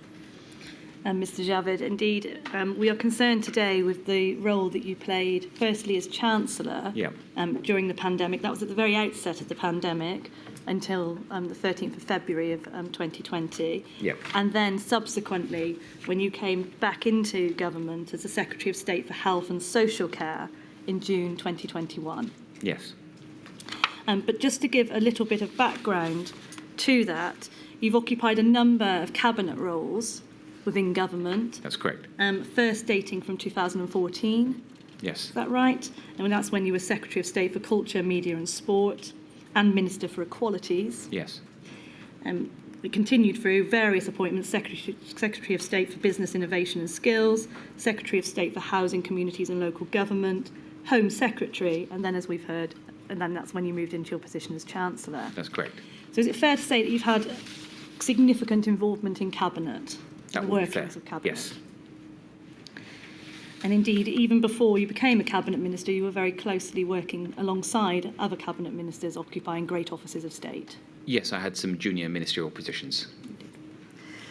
Now, just dealing to Cabinet and crises, you were in Cabinet under different Prime Ministers, in fact, including David Cameron and Theresa May. Yes. And indeed, a number of crises, including Grenfell, the Salisbury poisonings. Yes. In terms of those periods of decision-making, as opposed to when you were subsequently Secretary of State during the pandemic for health and social care, you explain that latter period was the most intense period of decision-making in your career. That's correct. Why do you say that, if I can just ask you to draw upon your previous it's not to take away from the importance and the intensity of other crises or very difficult situations I had to deal with as a minister, but I felt that when I came in as Health Secretary, although we had the first year the pandemic had elapsed, we were still there were still a lot of restrictions in place. There was still a huge amount of concern over the pandemic. No one could be truly certain of the next course it might take. And there was, of course, a huge amount of pressure on my Department of Health and Social Care, not just vis-a-vis the pandemic, but also with respect to all the other aspects of healthcare, the NHS, of course, but also social care. And you were fairly fortunate in the sense that you had, as I say, experienced crises before in cabinet roles. You'd been a minister by then for some nearly 10 years or so, a decade. During that time, had you undertaken yourself any training in crisis management? Well, first of all, in my experience in government, there's not really any training at all for really any aspect of being a minister.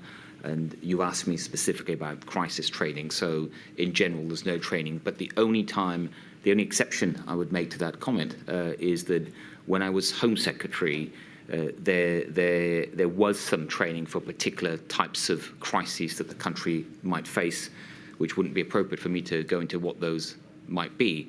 But there was specific training around that for an incoming Home Secretary. Indeed. I believe you note that there is also training potentially in the Ministry of Defence, for example, available to ministers, but certainly not within the Department of Health and Social Care. Not within the Department of Health and Social Care. And if I can now turn to the cabinet that was in place at the outset of the pandemic, it's in your witness statement at page 12, paragraph 37, please. Yeah. And what do you say there about cabinet? So we're talking about January, February of 2020 as the UK enters the pandemic. You consider the cabinet that went into the pandemic had less experience of being in government or holding offices of state than many previous cabinets. They were not a team who were well versed in the affairs of government outside of a crisis.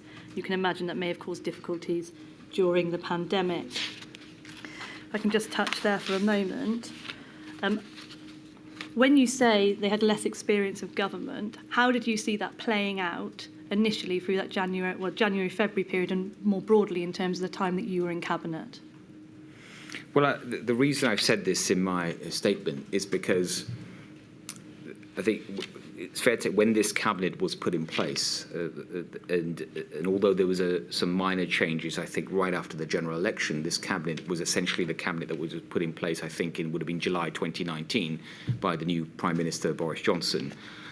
I think obviously there was no expectation or even any thought towards a future crisis of this proportions, and I think the focus was on the commitment of the new Prime Minister to deliver on the Brexit commitments and to take the UK out of the European Union. There had been a lot of problems in Parliament in the previous government before the change in Prime Minister, and I think one of the primary considerations was to have a cabinet put together that would support the Prime Minister in that process. And that was largely the same cabinet that was in place at the start of January the 1st of 2020. Thank you. And of course, when it comes to February later, when we will deal with that in due course and when you resign, there's also a reshuffle that takes place then with new ministers being appointed. Is it fair to say that you were one of the most experienced ministers at that time in January and February of 2020 within Cabinet? I think that would be fair, yes. Thank you.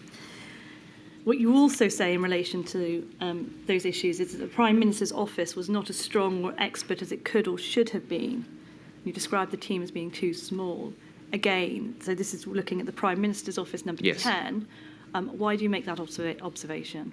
I would actually make that observation of any Prime Minister's office that any Prime Minister that I've served. So, as you alluded to earlier, I've served 2 other Prime Ministers, and that is because I found, certainly from someone especially when I first came from the private sector into government, being quite surprised with how small a team a Prime Minister typically has, in terms of there's the political advisors, which is typically a small group of it differs for every Prime Minister, could be 10 to 20, maybe 25 or 30, but it's a relatively small group given the responsibility of the Prime Minister, and the civil service team is also relatively small compared to individual departments, for example, and that you will undoubtedly then have an impact of the Prime Minister and his or her team to then be able to deliver on the commitments of the government of the day.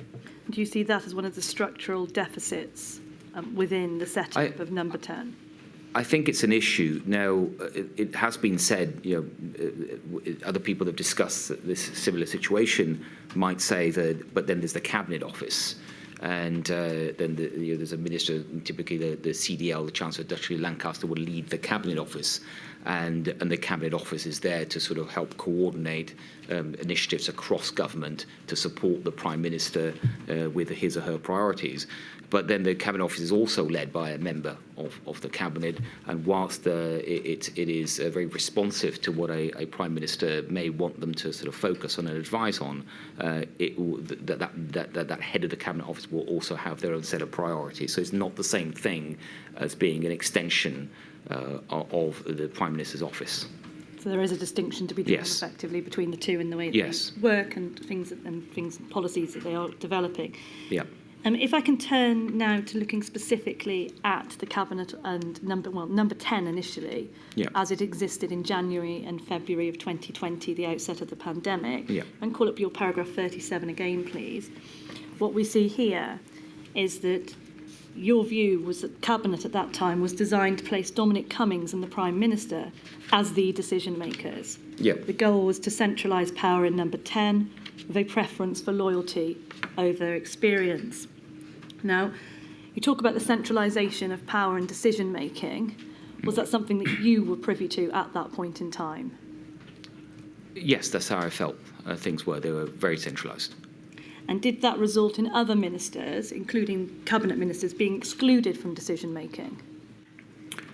I think sometimes it would have, and obviously a lot of, I wouldn't have been privy to all those occasions. But the reason I say that is because it was clear that in Mr. Cummings, the Prime Minister had picked someone that he had decided to, for whatever reason, to trust with a huge amount of responsibility and power.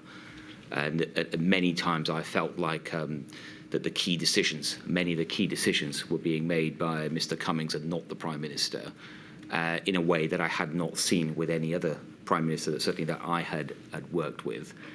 And what was different for me, in some respect, is that because I was the Chancellor and therefore obviously oversaw the Treasury in its operations, it meant that it was much harder to exclude the Treasury from any key decisions, because even if those decisions are not directly related to the Treasury's functions, any department, especially if it required resources or even any kind of regulatory change, it would concern the Treasury. And the Treasury, I think, is probably the only department other than the Prime Minister's office, if we see that as a department, that has to sign off on virtually any sort of policy initiative or any policy change in government, in what's called, there's a process that's often referred to as the right round process, and the Treasury will be the one department that other than obviously the lead department, that would get quite involved in most decisions. So my point being that it was hard to exclude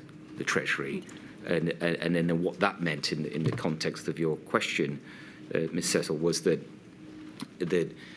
if there were situations where, in particular, if Mr. Cummings wanted something to happen or had a particular view on a policy or initiative, I would know about it, my team would know about it, and if I had an issue with that or wanted to question it or had a different opinion, it was hard to exclude, but also many times I could block it and stop it from happening, or at least delay it until I see the Prime Minister, which was not always possible by other cabinet ministers. And indeed, we will come to seeing references to power struggles between number 10 and number 11, the Treasury, during the pandemic in due course, not in relation to your time, but later in the period. But in terms of your role as Chancellor, effectively you had oversight across government, from each government department, but also significantly number 10, and any policies or processes emanating from there that required financial resource or input, or indeed regulatory consideration. We've heard some evidence in relation to Gavin Williamson and his. He says that he was excluded from decision making. Is that something that you would have expected, bearing in mind how you've described the centralisation of power? I wouldn't know the details of any particular sort of occasion that he might be referring to, but it is something as a sort of part of the decision-making process at the time that I would recognise, yes. In terms of decision-making, if I can just call up paragraph 49, please, page 16 of your statement.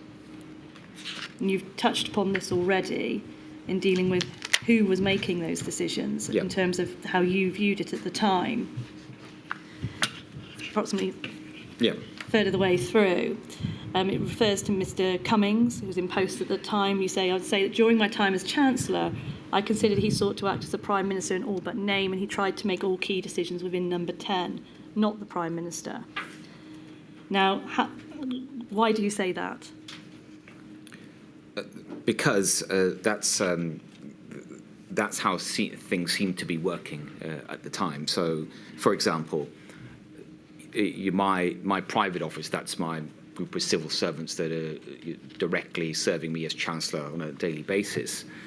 Quite often, it's not unusual, first of all, to get a request from the Prime Minister's office, from number 10. It's not unusual at all, of course. But a lot of those requests, once probed, weren't actually coming from the Prime Minister. There might be anything from a request for information, request for detail, but also for policy change or policy preference. On probing further, they would be coming from Mr. Cummings. And if it was one or two times, just a few times, then that I wouldn't have thought anything sort of unusual of that. But it was constantly, it seemed so many requests of that nature were coming from Mr. Cummings. And on many occasions, when I would then eventually meet the Prime Minister and talk with him, and it's worth just, this is relevant to one of your previous questions, is that because I was Chancellor, because I was literally living in the same building as the Prime Minister, I would not just see him on formal occasions, but also informally as well, might be at the weekend in the number 10 garden or somewhere, when I can say, look, I heard that you wanted this or you wanted that. And he would sometimes just not even know that that request had come in his name. And this could be, for example, I was working in early, from January to the February, in those two particular months, I was working on the budget, which was to come very soon in the new year. And obviously a budget is an opportunity to make a significant number of policy changes for the government. And I was getting a lot of requests relating to the budget, which on probing were coming directly from Mr. Cummings and not the Prime Minister. And it's not something I would have expected. And just to add a little bit more to that, if I may, although that was the first time I'd served as Chancellor, I had been in the Treasury as both the Economic Secretary and the Financial Secretary under George Osborne when he was Chancellor. So I had a bit of a sense about how I would have expected things to work, and this was very unusual. An unusual structurally in terms of decision making and communications. Yes. This paragraph also, and I'm not going to go into it in any detail, deals with your resignation. The facts are already in the public domain, and you've spoken on a number of occasions about that. Yes. But in terms of the evidence that this inquiry has heard in relation to the dysfunctional nature, it's been all sorts of different words have been used, as I'm sure you're aware: toxic, dysfunctional, those types of things, feral. With regard to that, were you aware of that at the time in January and February? That culture was existing within number 10, or was that something that you were not cited on? Yes, broadly, I think it was a widespread feeling amongst a lot of the political advisors working in number 10, many ministers. The number 10 operation collectively was quite dysfunctional. I think many ministers had noticed. We've just referred to a moment ago about who was really seemed to be making a lot of the decisions, and you referred to my resignation, and as you say, I've talked about that publicly in Parliament and elsewhere, and unless you want to probe further, I won't go into it. But one thing I will is, if I think back to my resignation day as Chancellor in 13th of February 2020. That on that day, the Prime Minister had, just to demonstrate how widespread the feeling around Mr. Cummings was within number 10 at the time. On that day, when the Prime Minister said he wanted to keep me as Chancellor, but wanted me to replace all my advisors, which I refused to do, he asked me to take some time out. He said, look, just take 10, 15 minutes. You go to a separate room, I'll go to my study, and let's just, you go and think about this and let's talk again. I don't want you to resign. When I went into that room, I thought I'd sort of be on my own for 10, 15 minutes and just think about it. Obviously, it was a big decision to resign as Chancellor. But while I was in that room, I remember distinctly first Helen McNamara coming in, and then Eddie Lister was one of the Prime Minister's senior advisors. Ms. McNamara, I think you know who she is from previous evidence. And they both came in to say the same thing, which was the Prime Minister is only doing this because of Dominic Cummings. He's asked him to do this, and the Prime Minister doesn't really know what he's doing in asking you to do this. And this is all Dominic Cummings. Don't fall for it. Sajid was their message, that Dominic Cummings will be gone within a few weeks. There's no way he can survive the way he's going on. They both essentially, I'm summarising. Encouraged you to stay. Yeah, encouraged me to stay because they knew that the problem within number 10, as they saw it, was Dominic Cummings, and that their view was that Dominic Cummings can't survive in number 10 in carrying on the way he is, and he will be gone very soon. If I can just interrupt you there, just to bring you back really to the structural issues that faced that office at the time. To what extent was that dysfunctionality, as you see it, within the Cabinet Office related to that centralisation or power, or was it something that you'd also seen previously under other Cabinet? I think Mr Javid said the dysfunctionality that he saw was in number 10. Sorry, I don't think he's I'm terribly sorry, not Cabinet, in number 10. My apologies, my lady, Yeah. you're entirely correct. That's right. In number 10. To what extent was your question? Sorry, could you repeat, please? Yes, I was just going to ask, to what extent did you consider that to be related specifically to that number 10 environment as opposed to other administrations that you'd served under? Was it different? Or was it very similar to how governments operate generally in number 10? It was different in my experience, and obviously I can't speak to other governments. Certainly in my, I think the extent of dysfunctionality was something I had not experienced before in any government. Now, if I may turn just to the machinery of government in relation to cross-departmental working, cross-government working. Sorry, I'm sorry to interrupt again, Ms Hessel. SPADs special advisors obviously have a very important role, and I've been told that they are technically civil servants, but don't in reality answer to the Permanent Secretary, they answer to their minister. That's correct. You've obviously had them. Is there anything in the setup or the structure of the role of special advisors that you think might improve the position? You felt that one special advisor had gained prominence, too much prominence, and too much decision-making power and responsibility.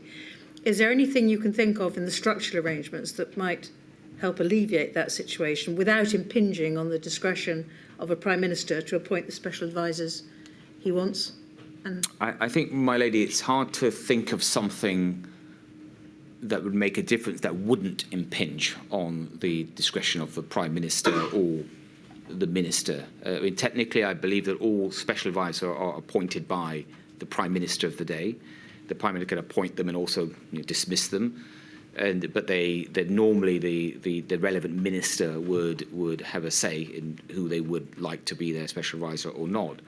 But because special advisors are the only members of a minister's team that can be political, and I think a minister does need people that are able to be political, I think it becomes then very hard if there was, for example, I mean, I have heard people talking about maybe there should be some kind of vetting process or panel for interviews and things like you would have with civil servants.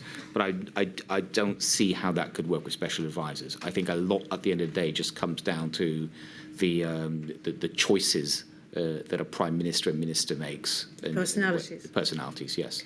I mean, someone did suggest making special advisors accountable in the line of responsibility to the Permanent Secretary.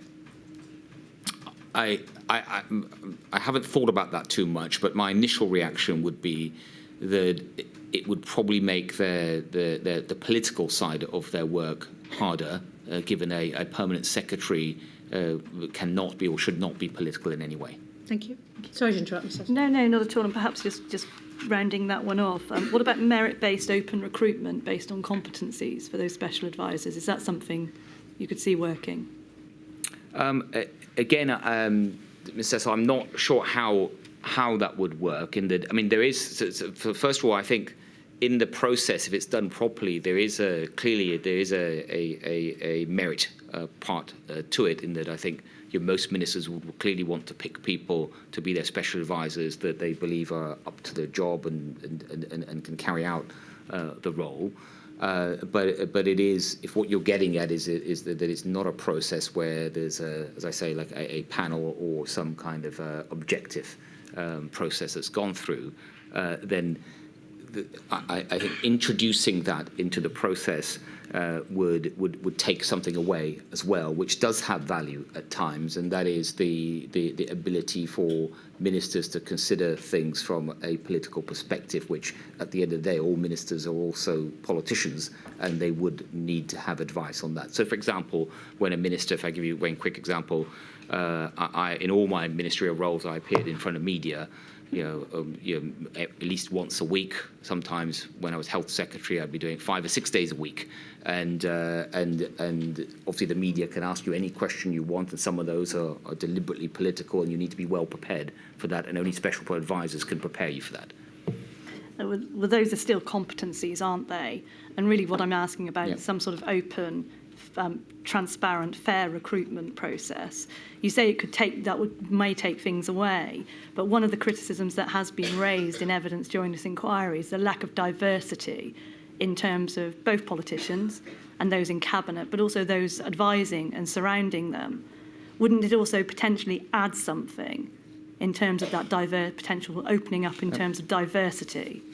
No, I think that if there was more diversity in government, and whether that's ministers, the special advisors, civil servants, it's a good thing. Clearly diversity in a broad sense. But I think first of all, I think diversity is in terms of going into this crisis was no different, in my opinion, or lack of diversity with any sort of previous government, either one that I've been in or others that I've known about. And it's probably no different to many other very senior professions. So I understand it. I think amongst barristers, I think about 80% come from Oxbridge.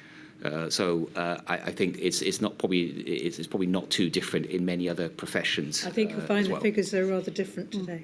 Are they? I hope so. Oh, good. I did quite a lot of work, so. And indeed, I hope so too. And indeed have those. But it's probably disproportionate, my lady. That may well be the case. And it's really just exploring with you whether opening it up in that way would allow for that progression and that change effectively. I think operate systemic change, because obviously there are structural issues, as you say, when you have that level of disproportionality. I think if there was more diversity in government decision making, again beyond just ministers are important, of course, in this. I think that's a good thing. And an example of that I may give, if it's okay, relevant. I think it's relevant to this inquiry, is that when I was Health Secretary, one of the things that I think it was very important to me and I took very seriously was the health disparities, including racial disparities. And one of the reasons I took sort of racial disparity in health outcomes, I guess more seriously than perhaps some of my predecessors, was because of my own experiences. And so I think that there are some clear cases where having more diversity can only be a benefit. Indeed, and presumably would assist in decision making. Yes. If I can move then now to deal with your time as Secretary of State, as I say, and look at some of those decision making and structural arrangements that were in place then. You came back into, as I say, into a ministerial role in June 2021, so a latter part of the pandemic. And by that point, a number of decision-making forums had been operating for quite some time. So you had the 8:30 a.m. meetings, COVID-O and COVID-S. Is that right? That's correct.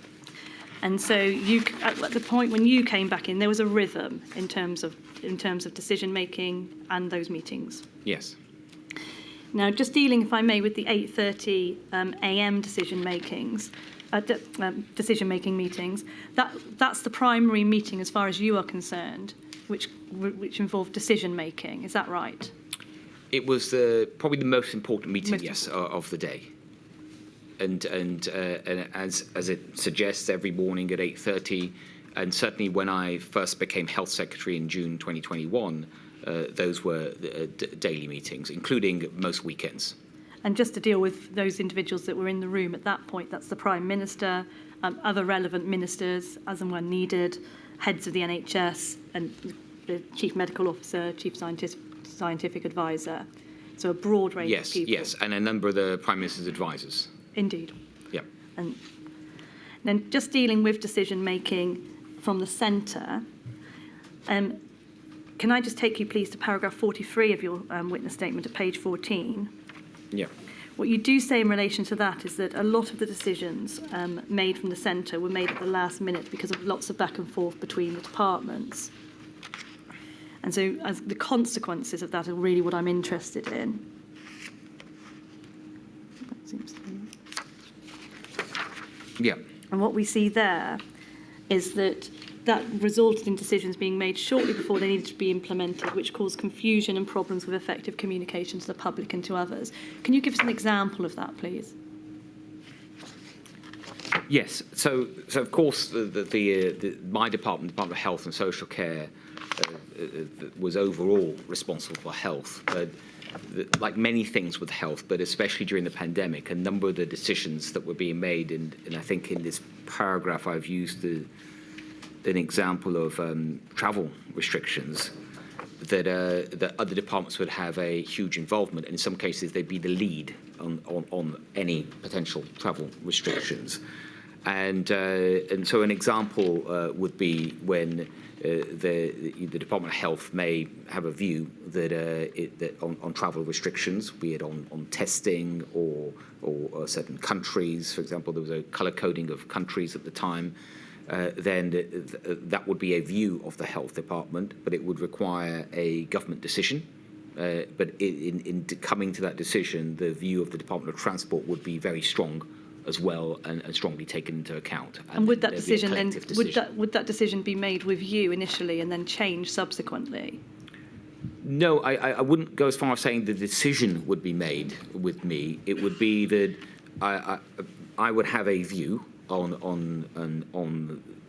that, and come to, rather than a decision, I would describe it as a view or recommendation for the government. Have a clear view. And that would be based on the advice that I was getting, the judgment call that I was making, and I would feed that view in probably formally through the Cabinet Office. There may be some informal discussions at or actually at the 8:30 meeting, or maybe at the end of the 8:30 meeting with one or two of the people that were around the room. And then there would be typically a formal meeting on that decision, and that would be either a COVID-O or COVID-S, depending on the type of decision, and that would be led always by the Cabinet Office, and there'd be ministers representing the relevant departments around the table, or if it's heard virtually in that way, and then a decision would be made based on the discussion and also the paper that was provided for that meeting. Thank you. And the paper would be provided by the Cabinet Office. Thank you. If I can now take you to COVID-O and COVID-S. You were not an attendee at COVID-O, but you did attend COVID-S. That's correct. And you set out within your witness statement, I'm not going to take you through them, a number of different decisions and strands of work that you were involved in within COVID-S. A large number of them relate to vaccines, and indeed a large part of your mandate at that time related to vaccines. You're aware that will be the subject of a later module, and so we're not going to deal with that today. Yes. But dealing with COVID-S, and we've heard a little bit about that already in the COVID task force that was in place by this stage, I just want to deal with some of the challenges that were faced within that environment. And one of the ones that you raise in your statement is that late delivery of papers for meetings, agendas and supporting papers and submissions documentation. You provide 3 reasons for that, the first of which is that it's time sensitive, and so it unfortunately couldn't be avoided. An issue arose, had to be dealt with. The second of those is leaks, and you raise that as a significant issue. Yes. Now, you've sat on a number of other committees decision-making for us, including the National Security Council. Has that ever been a problem previously in those situations? Not in the National Security Council, apart from one well-known instance. But other than that, I think certainly of all the cabinet committees that I was a member of, the National Security Council was the one, again, notwithstanding the one exception, that never leaked. And I think that would be given the nature of the subject, the sensitivity, I think most people understand that, and clearly that was a good outcome that it didn't leak. Otherwise, within government, if your question is, had I seen leaks of so many... Had you experienced the same level of leaks before at any other point in your career? Yes. During the Brexit negotiations and discussions when I was, especially when I was Home Secretary. Thank you. And then if I can deal with your the third reason, you explain, and indeed it's within paragraph 45 and it's here and pulled up on the screen, in relation to that sometimes infrequently papers were only circulated shortly before the meeting in order to ensure that a particular option was chosen and or to prevent other options being put forward, effectively as a fait accompli. Just dealing with that, can you give a very brief example of when that arose in relation to the COVID response? Yes. Again, I would probably draw on the example of travel restrictions. We had many meetings on which countries, for example, should be on the red list, the amber list, and so forth, or whether we should have PCR tests for people coming into the country or LFT tests and discussions of that nature. And with those in particular, I felt that there'd been some sort of small group meeting excluding my department in advance, and there'd been some decision led by the centre on what the outcome should be, and that's what the Cabinet Office would charge with making sure the outcome was. And because it's a collective decision of the committee, that's often the way that it went, because I might have a different view. And many of these meetings, Jenny Harries might be presenting the health case, or the CMO, or other health experts, but I felt sometimes the decision was predetermined. But is there anything unusual in that, Mr. Javid? I've chaired a number of committees, and I'm often given pre-meeting briefings, and I often used to say, so what is the advice you're giving me that you think this committee should, what decision do you think the committee should reach? So there's nothing unusual in there being a pre-meeting meeting. There's nothing unusual about that at all. I think it depends on what one believes should be the objectives of that meeting. So the pandemic, the issues were very fast moving, very fast developing, and there may well be very relevant information that my department might have, or indeed some other department, that is very relevant to that discussion that hasn't been taken into account because the pre-meeting just doesn't have that information, or perhaps they've just decided that's not my point. So forgive me, I've obviously made it so clear. I mean, when I was in this position, and I'd have a pre-meeting briefing, and I'd say, okay, so the advice that you think the decision I ought to take is X, or the board ought to take is X. And then I would go into the meeting and see what people said. But I relied on the strong members of the board to come up with the kind of information you had, even if I'd been told what the preferred option was.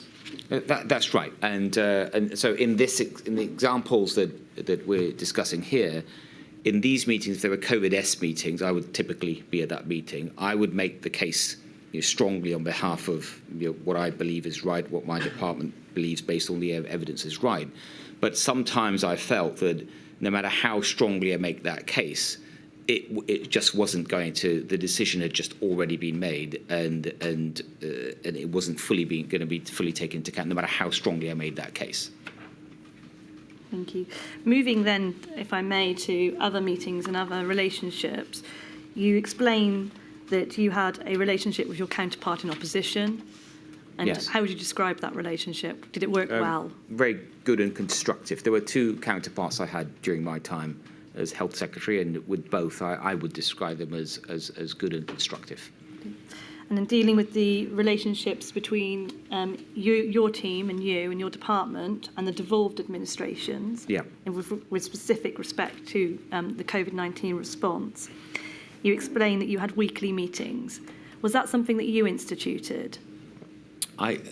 It was something I instituted, as in the sense that there were not weekly meetings planned when I arrived in the department. There were meetings, and I'm not sure how regular they were between the then Health Secretary and his counterparts in the devolved administrations.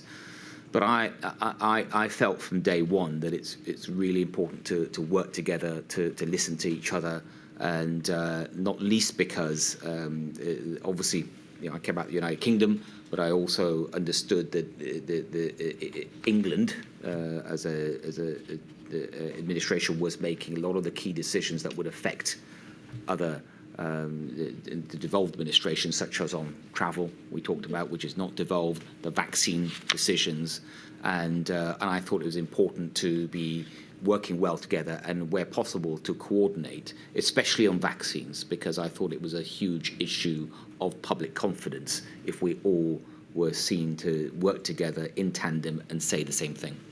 Indeed, within your, again, as I say, we're not going to go into the issue of vaccines today, but within your statement, you give an example of an occasion where there was potential divergence, but they worked together to ensure that one single joint message went out.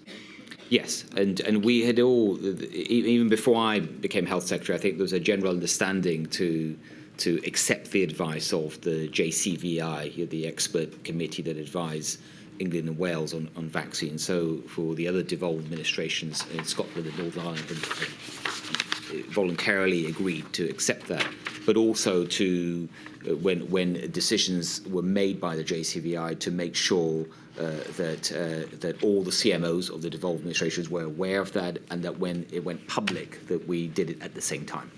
And alongside those formal meetings, there were also informal communications. You had a WhatsApp group, effectively, Yes. between the various health ministers. Yes. Thank you. Yes, and I felt, and I did think there was an importance to that, because I wanted the health ministers and devolved administrations to know that they didn't just have to wait for a sort of Thursday or Friday meeting when I typically had them, that they could contact me both formally through our respective offices, but also if they had a question, they wanted to reach me, because things were so fast moving, there were developments all the time, that they could contact me whenever they felt it was appropriate, any time of the day, 24/7, I didn't mind.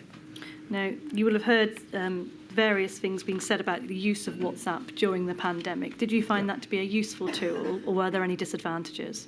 I find it to be a useful tool.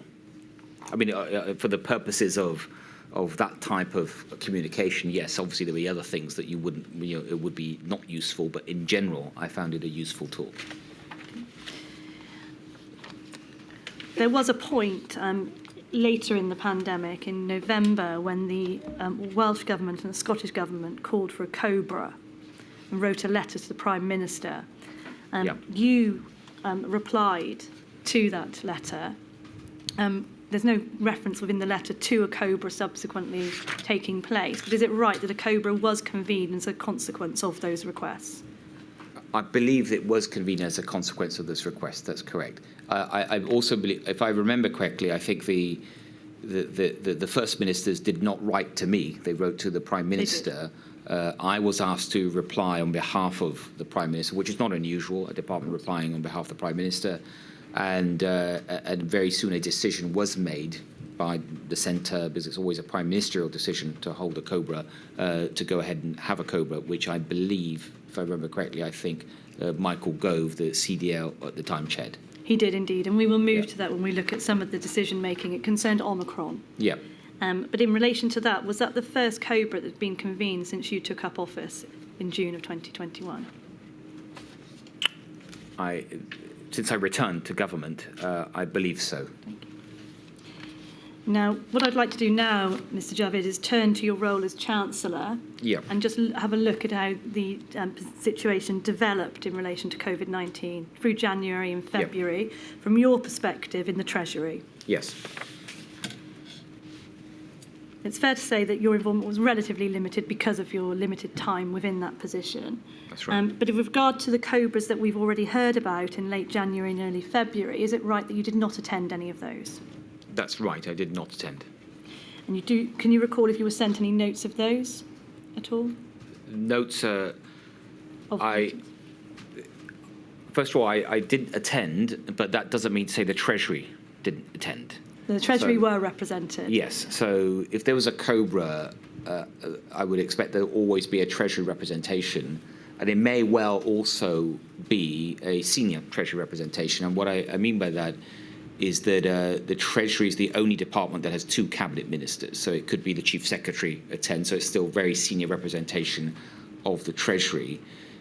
Also, it would be, I can't think of a single instance, I think, where a Chancellor would attend a COBRA that is not chaired by the Prime Minister. So I think those COBRAs you're referring to were all chaired by the Health Secretary. They were indeed. I'm going to move to that now in terms of why you did not attend. And you refer to effectively a convention, an informal rule in relation to COBRAs, that the more senior the individual in the chair, the more likely it is that other ministers will attend. Now, at that time, it was the Minister for Health and Social Care. And you, at that point, were the Chancellor, so you occupied one of the four great offices of state, so ranked effectively above him. Would that be the reason that you did not attend on that occasion? I don't... it's not the reason, as in if there was still a good reason to attend, I would have attended. But the COBRA, when it had been called, typically what would happen is my department would be told, my private office would be told, and we would normally, based on the private office, would give advice based on who's called all the COBRAs will be called by the Prime Minister, but who's attending, basically who's chairing the COBRA. And they would have known it's being chaired by the Secretary of State for Health, which would indicate that although, because it's a COBRA, it's important, because that's what COBRAs are for, that if it was even more important, the Prime Minister would have chaired it, or perhaps if there was some particular unusual reason where the Prime Minister could not chair it, for example, perhaps he's travelling on some foreign business and the COBRA had suddenly called, then there might well be a request for the Chancellor to attend. But there was no such request, as far as I'm aware, for the Chancellor to attend, and that would explain why the other ministers in the Treasury would have attended. And just dealing with that point in terms of when the Prime Minister chairs a COBRA, that in and of itself is a signal, isn't it, across government? Yes. And COBRA is an effective lever in that respect. Yes. Going back to those cross-governmental issues that you were talking about earlier. That is correct.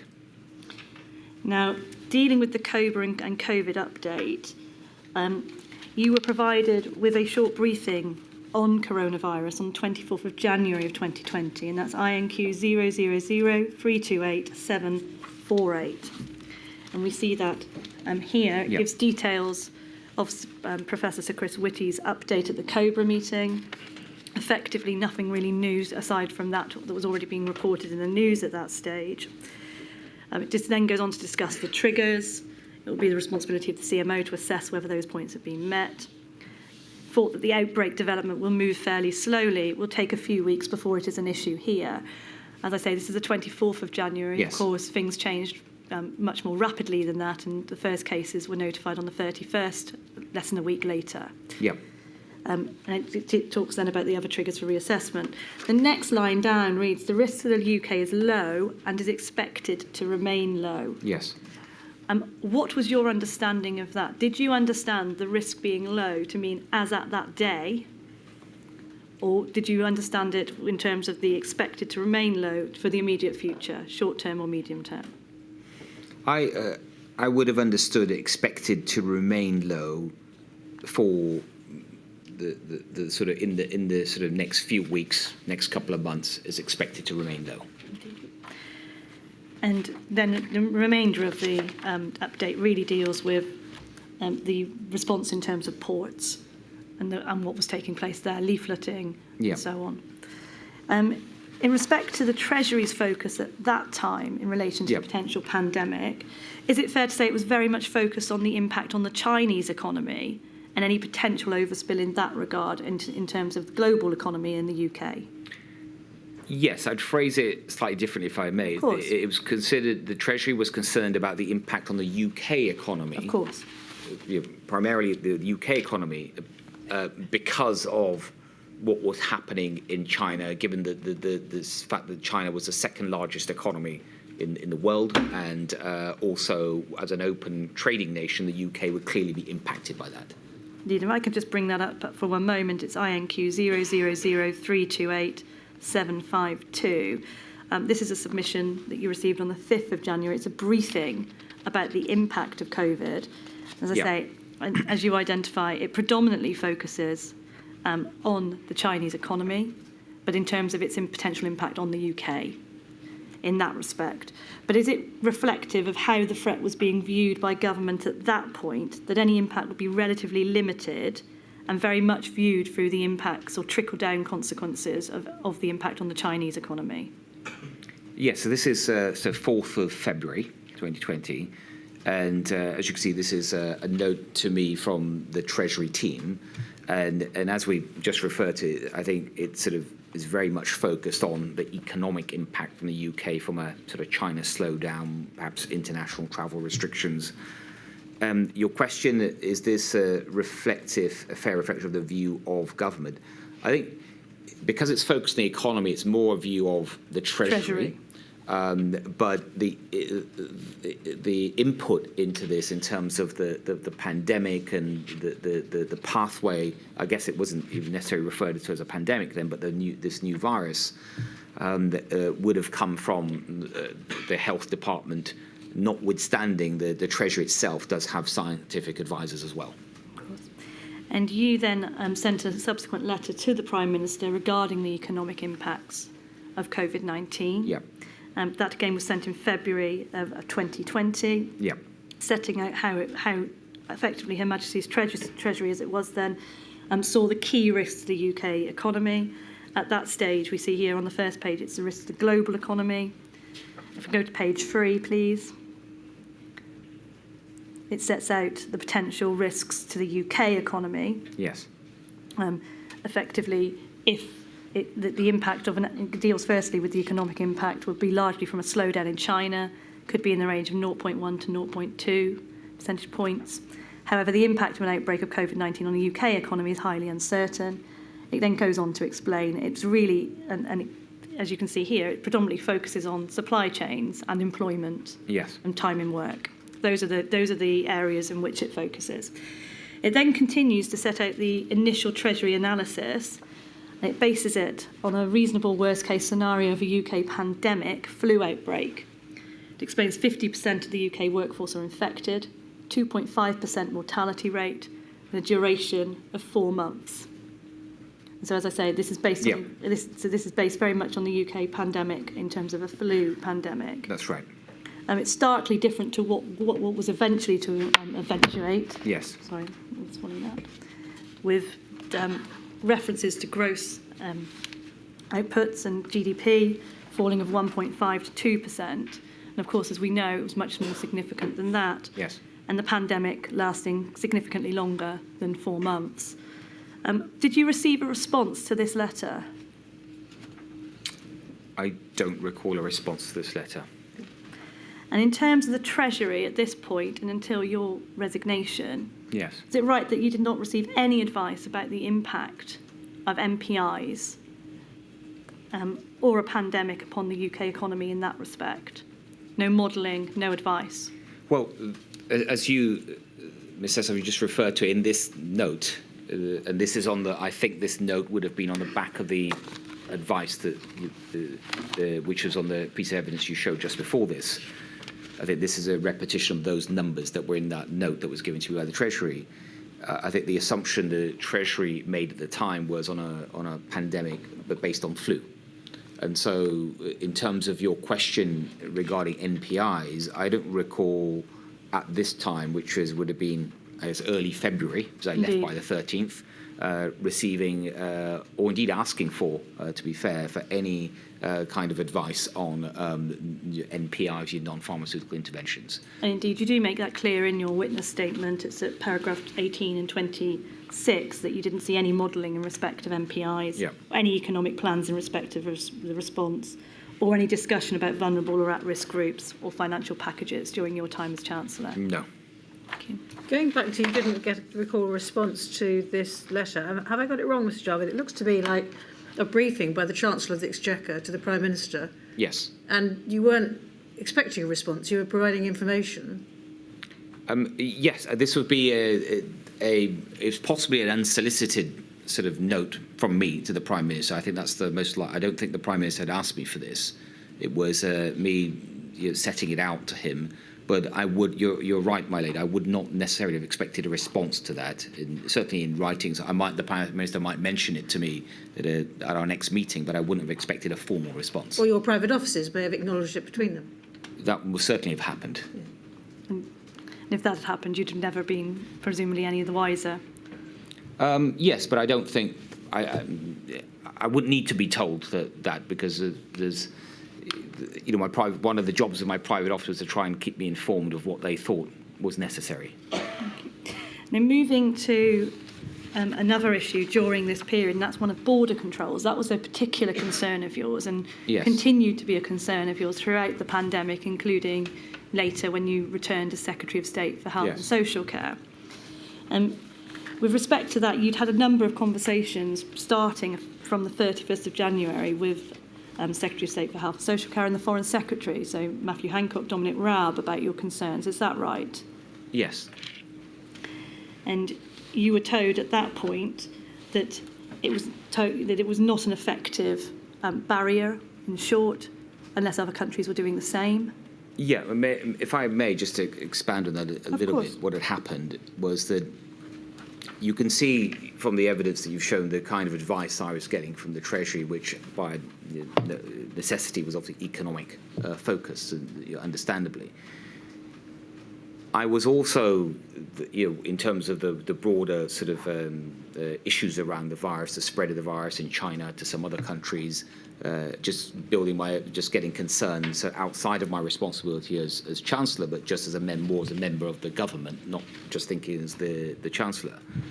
And I distinctly remember the weekend, and it would have been around the time you showed me a piece of evidence there. I think it was the 24th of January, which, if I'm not mistaken, was a Friday. So that weekend, I had dinner with friends, and they had nothing to do with government. They were just friends, but they were obviously, in government as ministers, you're constantly, you're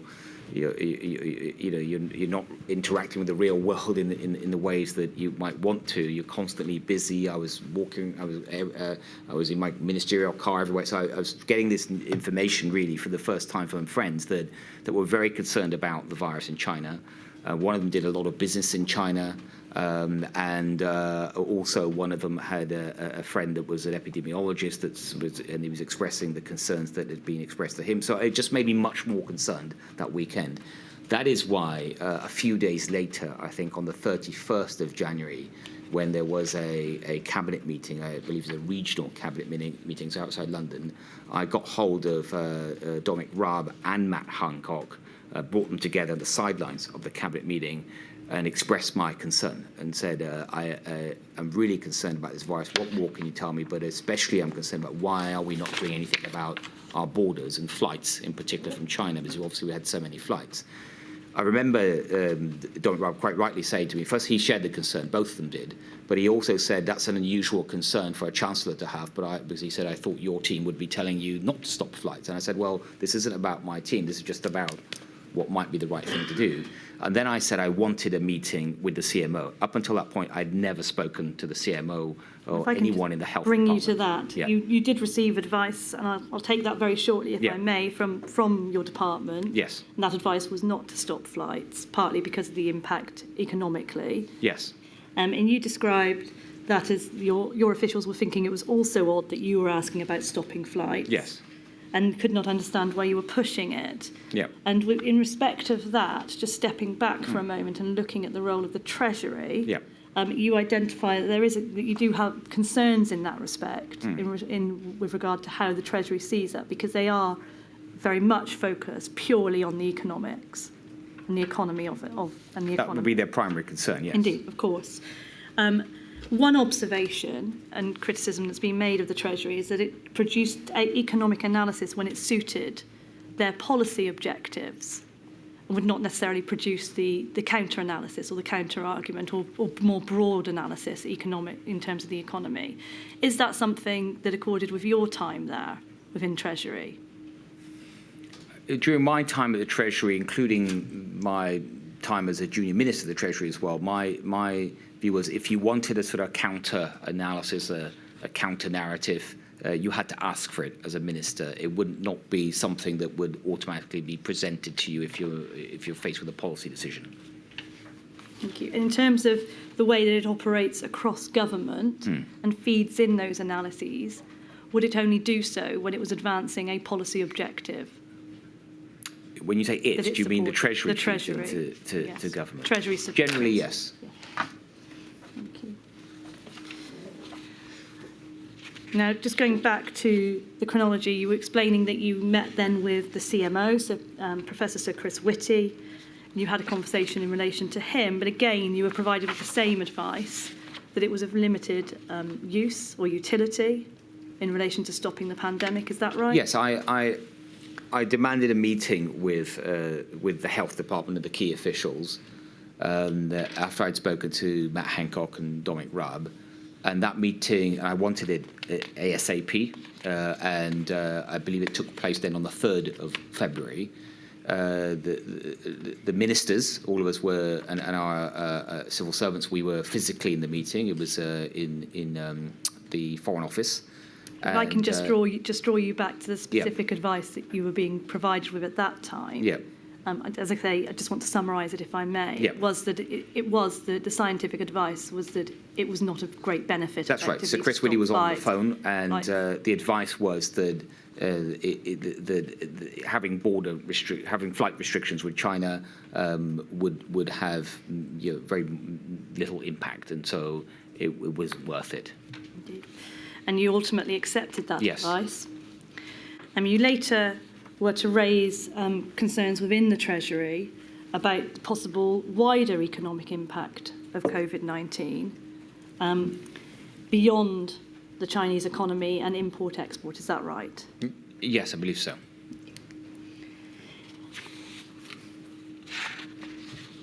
And then we come to a stage where obviously on the 13th of February you resigned, and that ceased your involvement then. That's right. With regards to the COVID-19 response. Yes. At that stage, just taking again that part very briefly, if I may, you went to the back benches. Yes. You very much took, and you explained within your statement that you took the decision not to get involved with any of the groups that were being set up or in lobbying or anything of that nature. Yeah. And so was not involved within the government response until the following June of 2021. That's right. There was some communication between you and Matt Hancock in relation to borders in January of 2021. Do you recall that in terms of a WhatsApp conversation? Yes, I think I do. Again, raising why haven't we closed the borders? You explain it should be for all travellers, the benefits outweigh the costs. And the response that you get is, have you raised that with the boss, i.e. the Prime Minister? You explain that you're doing lots of research on the pandemic generally. Yes. Did you ever raise that with the Prime Minister at that time? I don't recall raising it with him. I wasn't in government. Of course. Yep. Now turning now. I'm sorry, and if I may just add, I think I've just thinking about why it was to do with the Delta variant, which was I think at that time very prevalent in Southeast Asia. And we had a lot of flights in and out of Southeast Asia. That's why I raised it. And also, and you slightly alluded to it, but I think it's important, is that although I was on the backbenches and not in government, one of the things I did take upon myself at that time was I became a senior fellow at the Harvard Kennedy School and to do a research project. And the research project was on the pandemic and broadly how countries in general at that time were responding to it and how they were taking different approaches, and I was trying to understand that and trying to think about that in the context of what the UK was doing. So during that process, I was doing a lot of research. I talked to a lot of people. I talked to ministers in other countries. I talked to epidemiologists and stuff. So my knowledge was based on that independent research that I was doing. Indeed. I now want to go into to deal with your time as the Secretary of State for Health and Social Care, if I may, in June of 2021. Yeah. Now, just so that you can just fix that in terms of the timing, the roadmap had been published earlier that year out of lockdown. Step 4 was due to take place on the 14th of June, but had been delayed until the 19th of July. So it was within that period. That's right. Subsequent to that, on the 14th of September, Plan B was announced and then implemented on the 8th of December. And then face masks and so on came in on the 10th of December. So it's that period that I'm now focusing on, if I may, and then moving into Omicron, the new variant that emerged in November of 2021. Yes. Now, you came in, as I say, in June 2021, partway through that roadmap. Your initial involvement was it in discussions concerning the lifting of restrictions that were to come? Yes, when I arrived in the department, which it was the 26th of June 2021, the main discussion that was going on with respect to the pandemic within government was what's the right time to move to step 4, so the lifting of some of the restrictions. At that point, it had already been pushed back. Yes. And the 19th of July, was that a date that had been alighted upon? Yes, and also another date that had been alighted upon was the 12th of July as a decision day. Do you recall communications referring to it as Freedom Day? When you say communications, what do you mean? Government communications. How it was being packaged. No, I do recall hearing references to July the 19th as Freedom Day, but if your question is within sort of government documents no, I don't. Was it a government strategy in terms of outward-facing communications, to your knowledge, either within the DHSC or within Number 10? Not to call it Freedom Day. In fact, to the contrary, I recall it saying very clearly during the lead up to July the 19th that we as in government, we must be clear that it is not Freedom Day. So it's really important that whilst we remove some of the statutory restrictions, that people in general don't feel that the pandemic's over, everything's back to normal, because far from it. The pandemic was still, the virus was still very much around, and also there's a bunch of other measures and restrictions that will stay in place. For example, around border control, the test, traced, and isolate policy. So it was really important, I think, to the contrary of Freedom Day, it was anything but Freedom Day. In terms of your position and restrictions, at that point, were you advocating for a loosening of restrictions? I was keen to see a loosening of restrictions if the evidence allowed it. And did you consider that the evidence did allow it? Yes. In summer 2021? Yes, I did.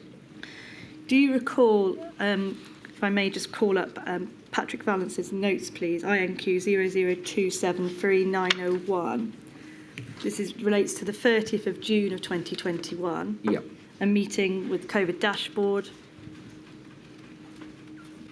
It's page 613. Thank you. Yep. ONS shows big increase in numbers since last week, nearly a doubling. Rates are very clearly up in children. It continues on, and we can see that Gavin Williamson, Secretary of State for Education, is in the room. You're also in the room. It records Gavin Williamson saying children shouldn't be asked to do things adults aren't, but then has no knowledge of the ongoing study, that presumably is a study into transmission. Then continues, the SAG comes in. Is that a reference to you? I believe so. Study will only determine the policy for next term, so that's school term, is it? That's a reference there? Yes. I believe so. I mean, obviously, this is someone else's diary entry, but of course. I believe that's what it is. It records that you started to make policy on the hoof with you and with the SAG and Williamson jostling for dominance and airtime. Do you recall what this related to? I think so clearly this is Sir Patrick Valence's diary entry, as you've said. It's a sort of personal reflection by him about how he felt from this meeting. But I think what he's referring to is a very live discussion at the time, which was around the restrictions on school children, and especially around the policy at the time of if one child got COVID in a class and the whole class was sent home, and that was having a huge impact on schooling and ultimately the life chances of children. So it was a discussion about that. The other thing if I point out about this discussion, I think it is relevant, is that it's dated the 30th of June, but I'd only been in position for 4 days. Of course. Right? And so whatever information I had at the time, I'd had 4 days to sort of learn that, as it were, and obviously I learned a lot more in the coming days and weeks. Can I just ask you about the last line? We see that Michael Gove also comes in and gets involved in the discussion. Yep. It appears that no decision as a consequence is made. I'm afraid we don't know who says this, but somebody says afterwards they're very worried about their new Secretary of State, never wants to learn before a decision, will rush into macho right-wing decisions playing to the audience. Does that characterisation fit, from your perspective, fit what you were doing at that point? No. Thank you. And if I can then take you, please, to the discussions that were then going on in July. So again, you're very new in the job. Yeah. 2nd of July of 2021, it's page 614. the same document, please. It's a further meeting. And what we see in this meeting is a difference of views between the Prime Minister and the Chancellor and Michael Gove and you in relation to what should you be doing and the return to work. Mask wearing, effectively what MPIs should be put in place. We see a more cautious approach being recorded in relation to yours and Michael Gove's views, and the Prime Minister and the Chancellor against that. What we see here is in terms of the situation update, cases are up, hospital admissions are up, the Prime Minister is downbeat, talks of grim predictions. You say we are going to have to learn to live with it and die with it, says Prime Minister. Do you recall that conversation? I can recall me saying that we are going to have to live with it. I don't specifically recall the Prime Minister saying and die with it, but it's possible. Are they the type of words that the Prime Minister did use? It's possible, yes. We see then the It doesn't mean, just if I may just say on that, is that the Prime Minister in these meetings, he often said things that it's sometimes hard to determine between what he actually thought versus a joke or something, even when you're discussing something as important as this, or something to lighten the mood. We see here the Chancellor is pushing very hard for faster opening up and fuller opening up. At this point, the Living with COVID strategy was still under development. Actually, just pausing there before that gets misreported. Of course. It's not necessarily a reference by the then Prime Minister to lighten the mood. It could be taken in many ways. So I think we need to say that if it was said, which you don't necessarily remember, it doesn't mean it had that kind of intention. Things have got misreported, as you'll appreciate, over the last few weeks. Yes. So I just want to make that point. Sorry to interrupt. Thank you. I just want to continue down, if I may. And it continues to record some further discussion about making masks voluntary. What will ministers say? They will do sometimes I will, sometimes I won't wear one. And we see later references to that also.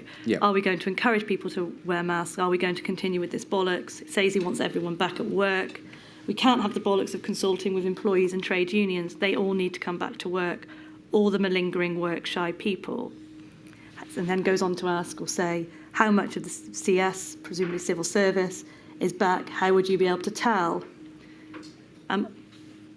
In terms of the consulting with employees and trade unions, was that something that the government was open to doing, or was this the general attitude towards government in relation to trade unions?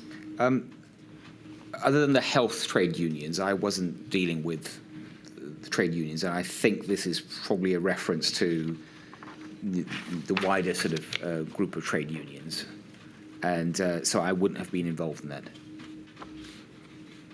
And by the end of the meeting, what we have here is it ends by joking, please record you've overcome my natural caution and bullied me into opening up. At that point, it's also recorded that the CMO and indeed Professor Sir Patrick Vallance had made the risks very clear. That's in relation to rising numbers, is that right? I think that's right, yes. And it also says here, if I may point out, basically it is the PM and Chancellor against the more cautious Gove and Saj. And I think the cautious point refers to something you touched on earlier, Ms. Cecil, which is that it wasn't Freedom Day, right? And restrictions were going to stay in place, and it's really important to get that message across. Is it fair to say that at various points in the autumn, as we move through that, you were also more cautious in terms of your advice? Yes, and lessening restrictions in general terms, although there are some exceptions. Yes. We move to the 5th of July, if I may, page 615.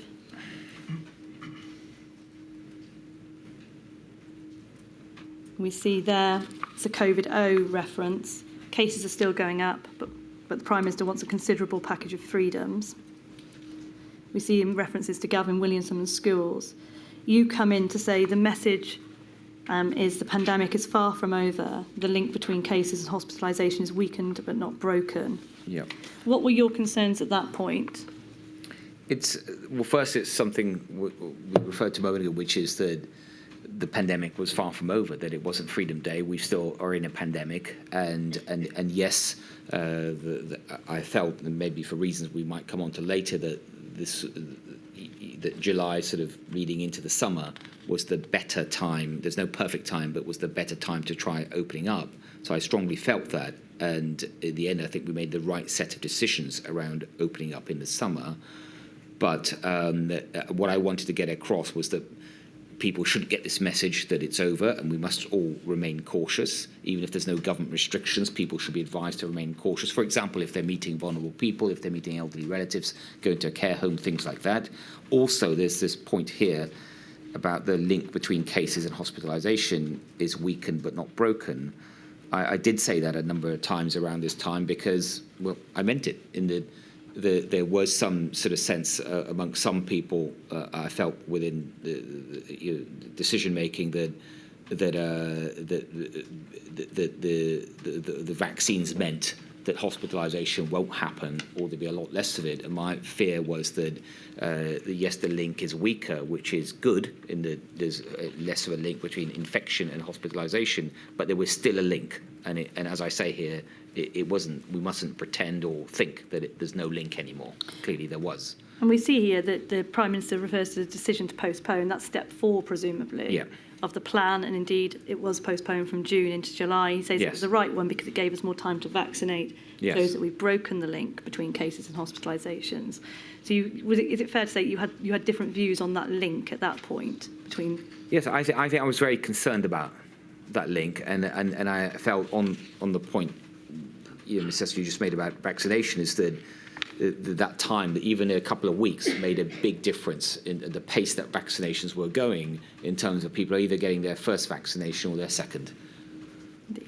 If I may just deal with one discrete point, please, before the lunch and adjournment, and it just deals with DHSC. In the background to all of this, there were preparations, or certainly discussion about the winter, planning for winter of 2021. Is that right? Yes. As I say, I appreciate this is still very much within the infancy of your time as a minister. Were you aware of the Academy for Medical Sciences preparing for a challenging winter report that had been commissioned and circulated? You mean by the 5th of in July? In July. I don't recall it specifically. I don't. Do you recall whether or not DHSC were gearing up their plans for the winter? Yes, they were. They were. And when you say they were, do you know what they'd done at that point? I would have probably. I think this would have been about less than 2 weeks into my new job, but I'm sure I would have had a briefing already on where they had got to with their plans. I do remember some concern around flu, and the fact that the previous winter, just gone in 2020, there was a lot less prevalence of flu because of the NPIs, and I recall being told that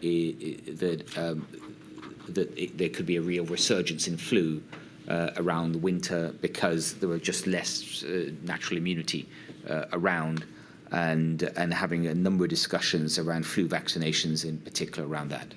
Were you aware of concerns from other people that DHSC weren't gearing up in that way, in terms of operational accountability and with regard to a clear strategic plan? No, I can't say I was. If I can just call up, please, page 489, the same document.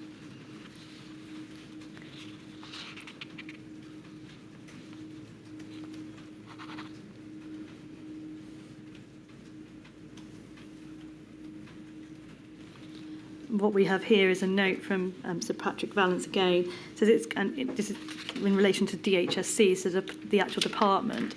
It's clear once again DHSC has done nothing. Goes on to have a meeting with Gove, policy meeting trying to look at risks for winter. No one had looked at the AMS report, that's the Academy for Medical Sciences preparing for a challenging winter report, or another report. It was just and with people just lobbing in, no clear operational accountability. Was that your experience of DHSC when you entered it from that June-July period? No, not at all. In terms of the performance of DHSC, how would you assess that at that period in time? Yeah, so obviously I can only assess it for the time I was Of there. course. But in my experience, I felt the organisation, the key people, obviously, that I was dealing with on a daily basis within it, were very professional, very committed, incredibly hardworking, and I would actually go as far as say amongst some of the best civil servants that I've worked with, including the expert advisors. I think, and I thought at the time, I still do, I think the permanent secretary of the DHSC was exceptional in his abilities, and as were most civil servants I dealt with, and including a UKHSA. I mean, I was impressed, and I think that means more when one has more to compare it to. And I'd worked or ran 5 departments before I arrived at DHSC, and I can make a proper comparison to other departments, and I think it was very professionally run. But they had a lot on their plate. Thank you. My lady, now may be an appropriate moment.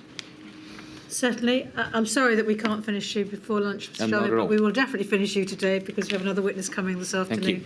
Thank you. I shall return at 2:00. Thank you.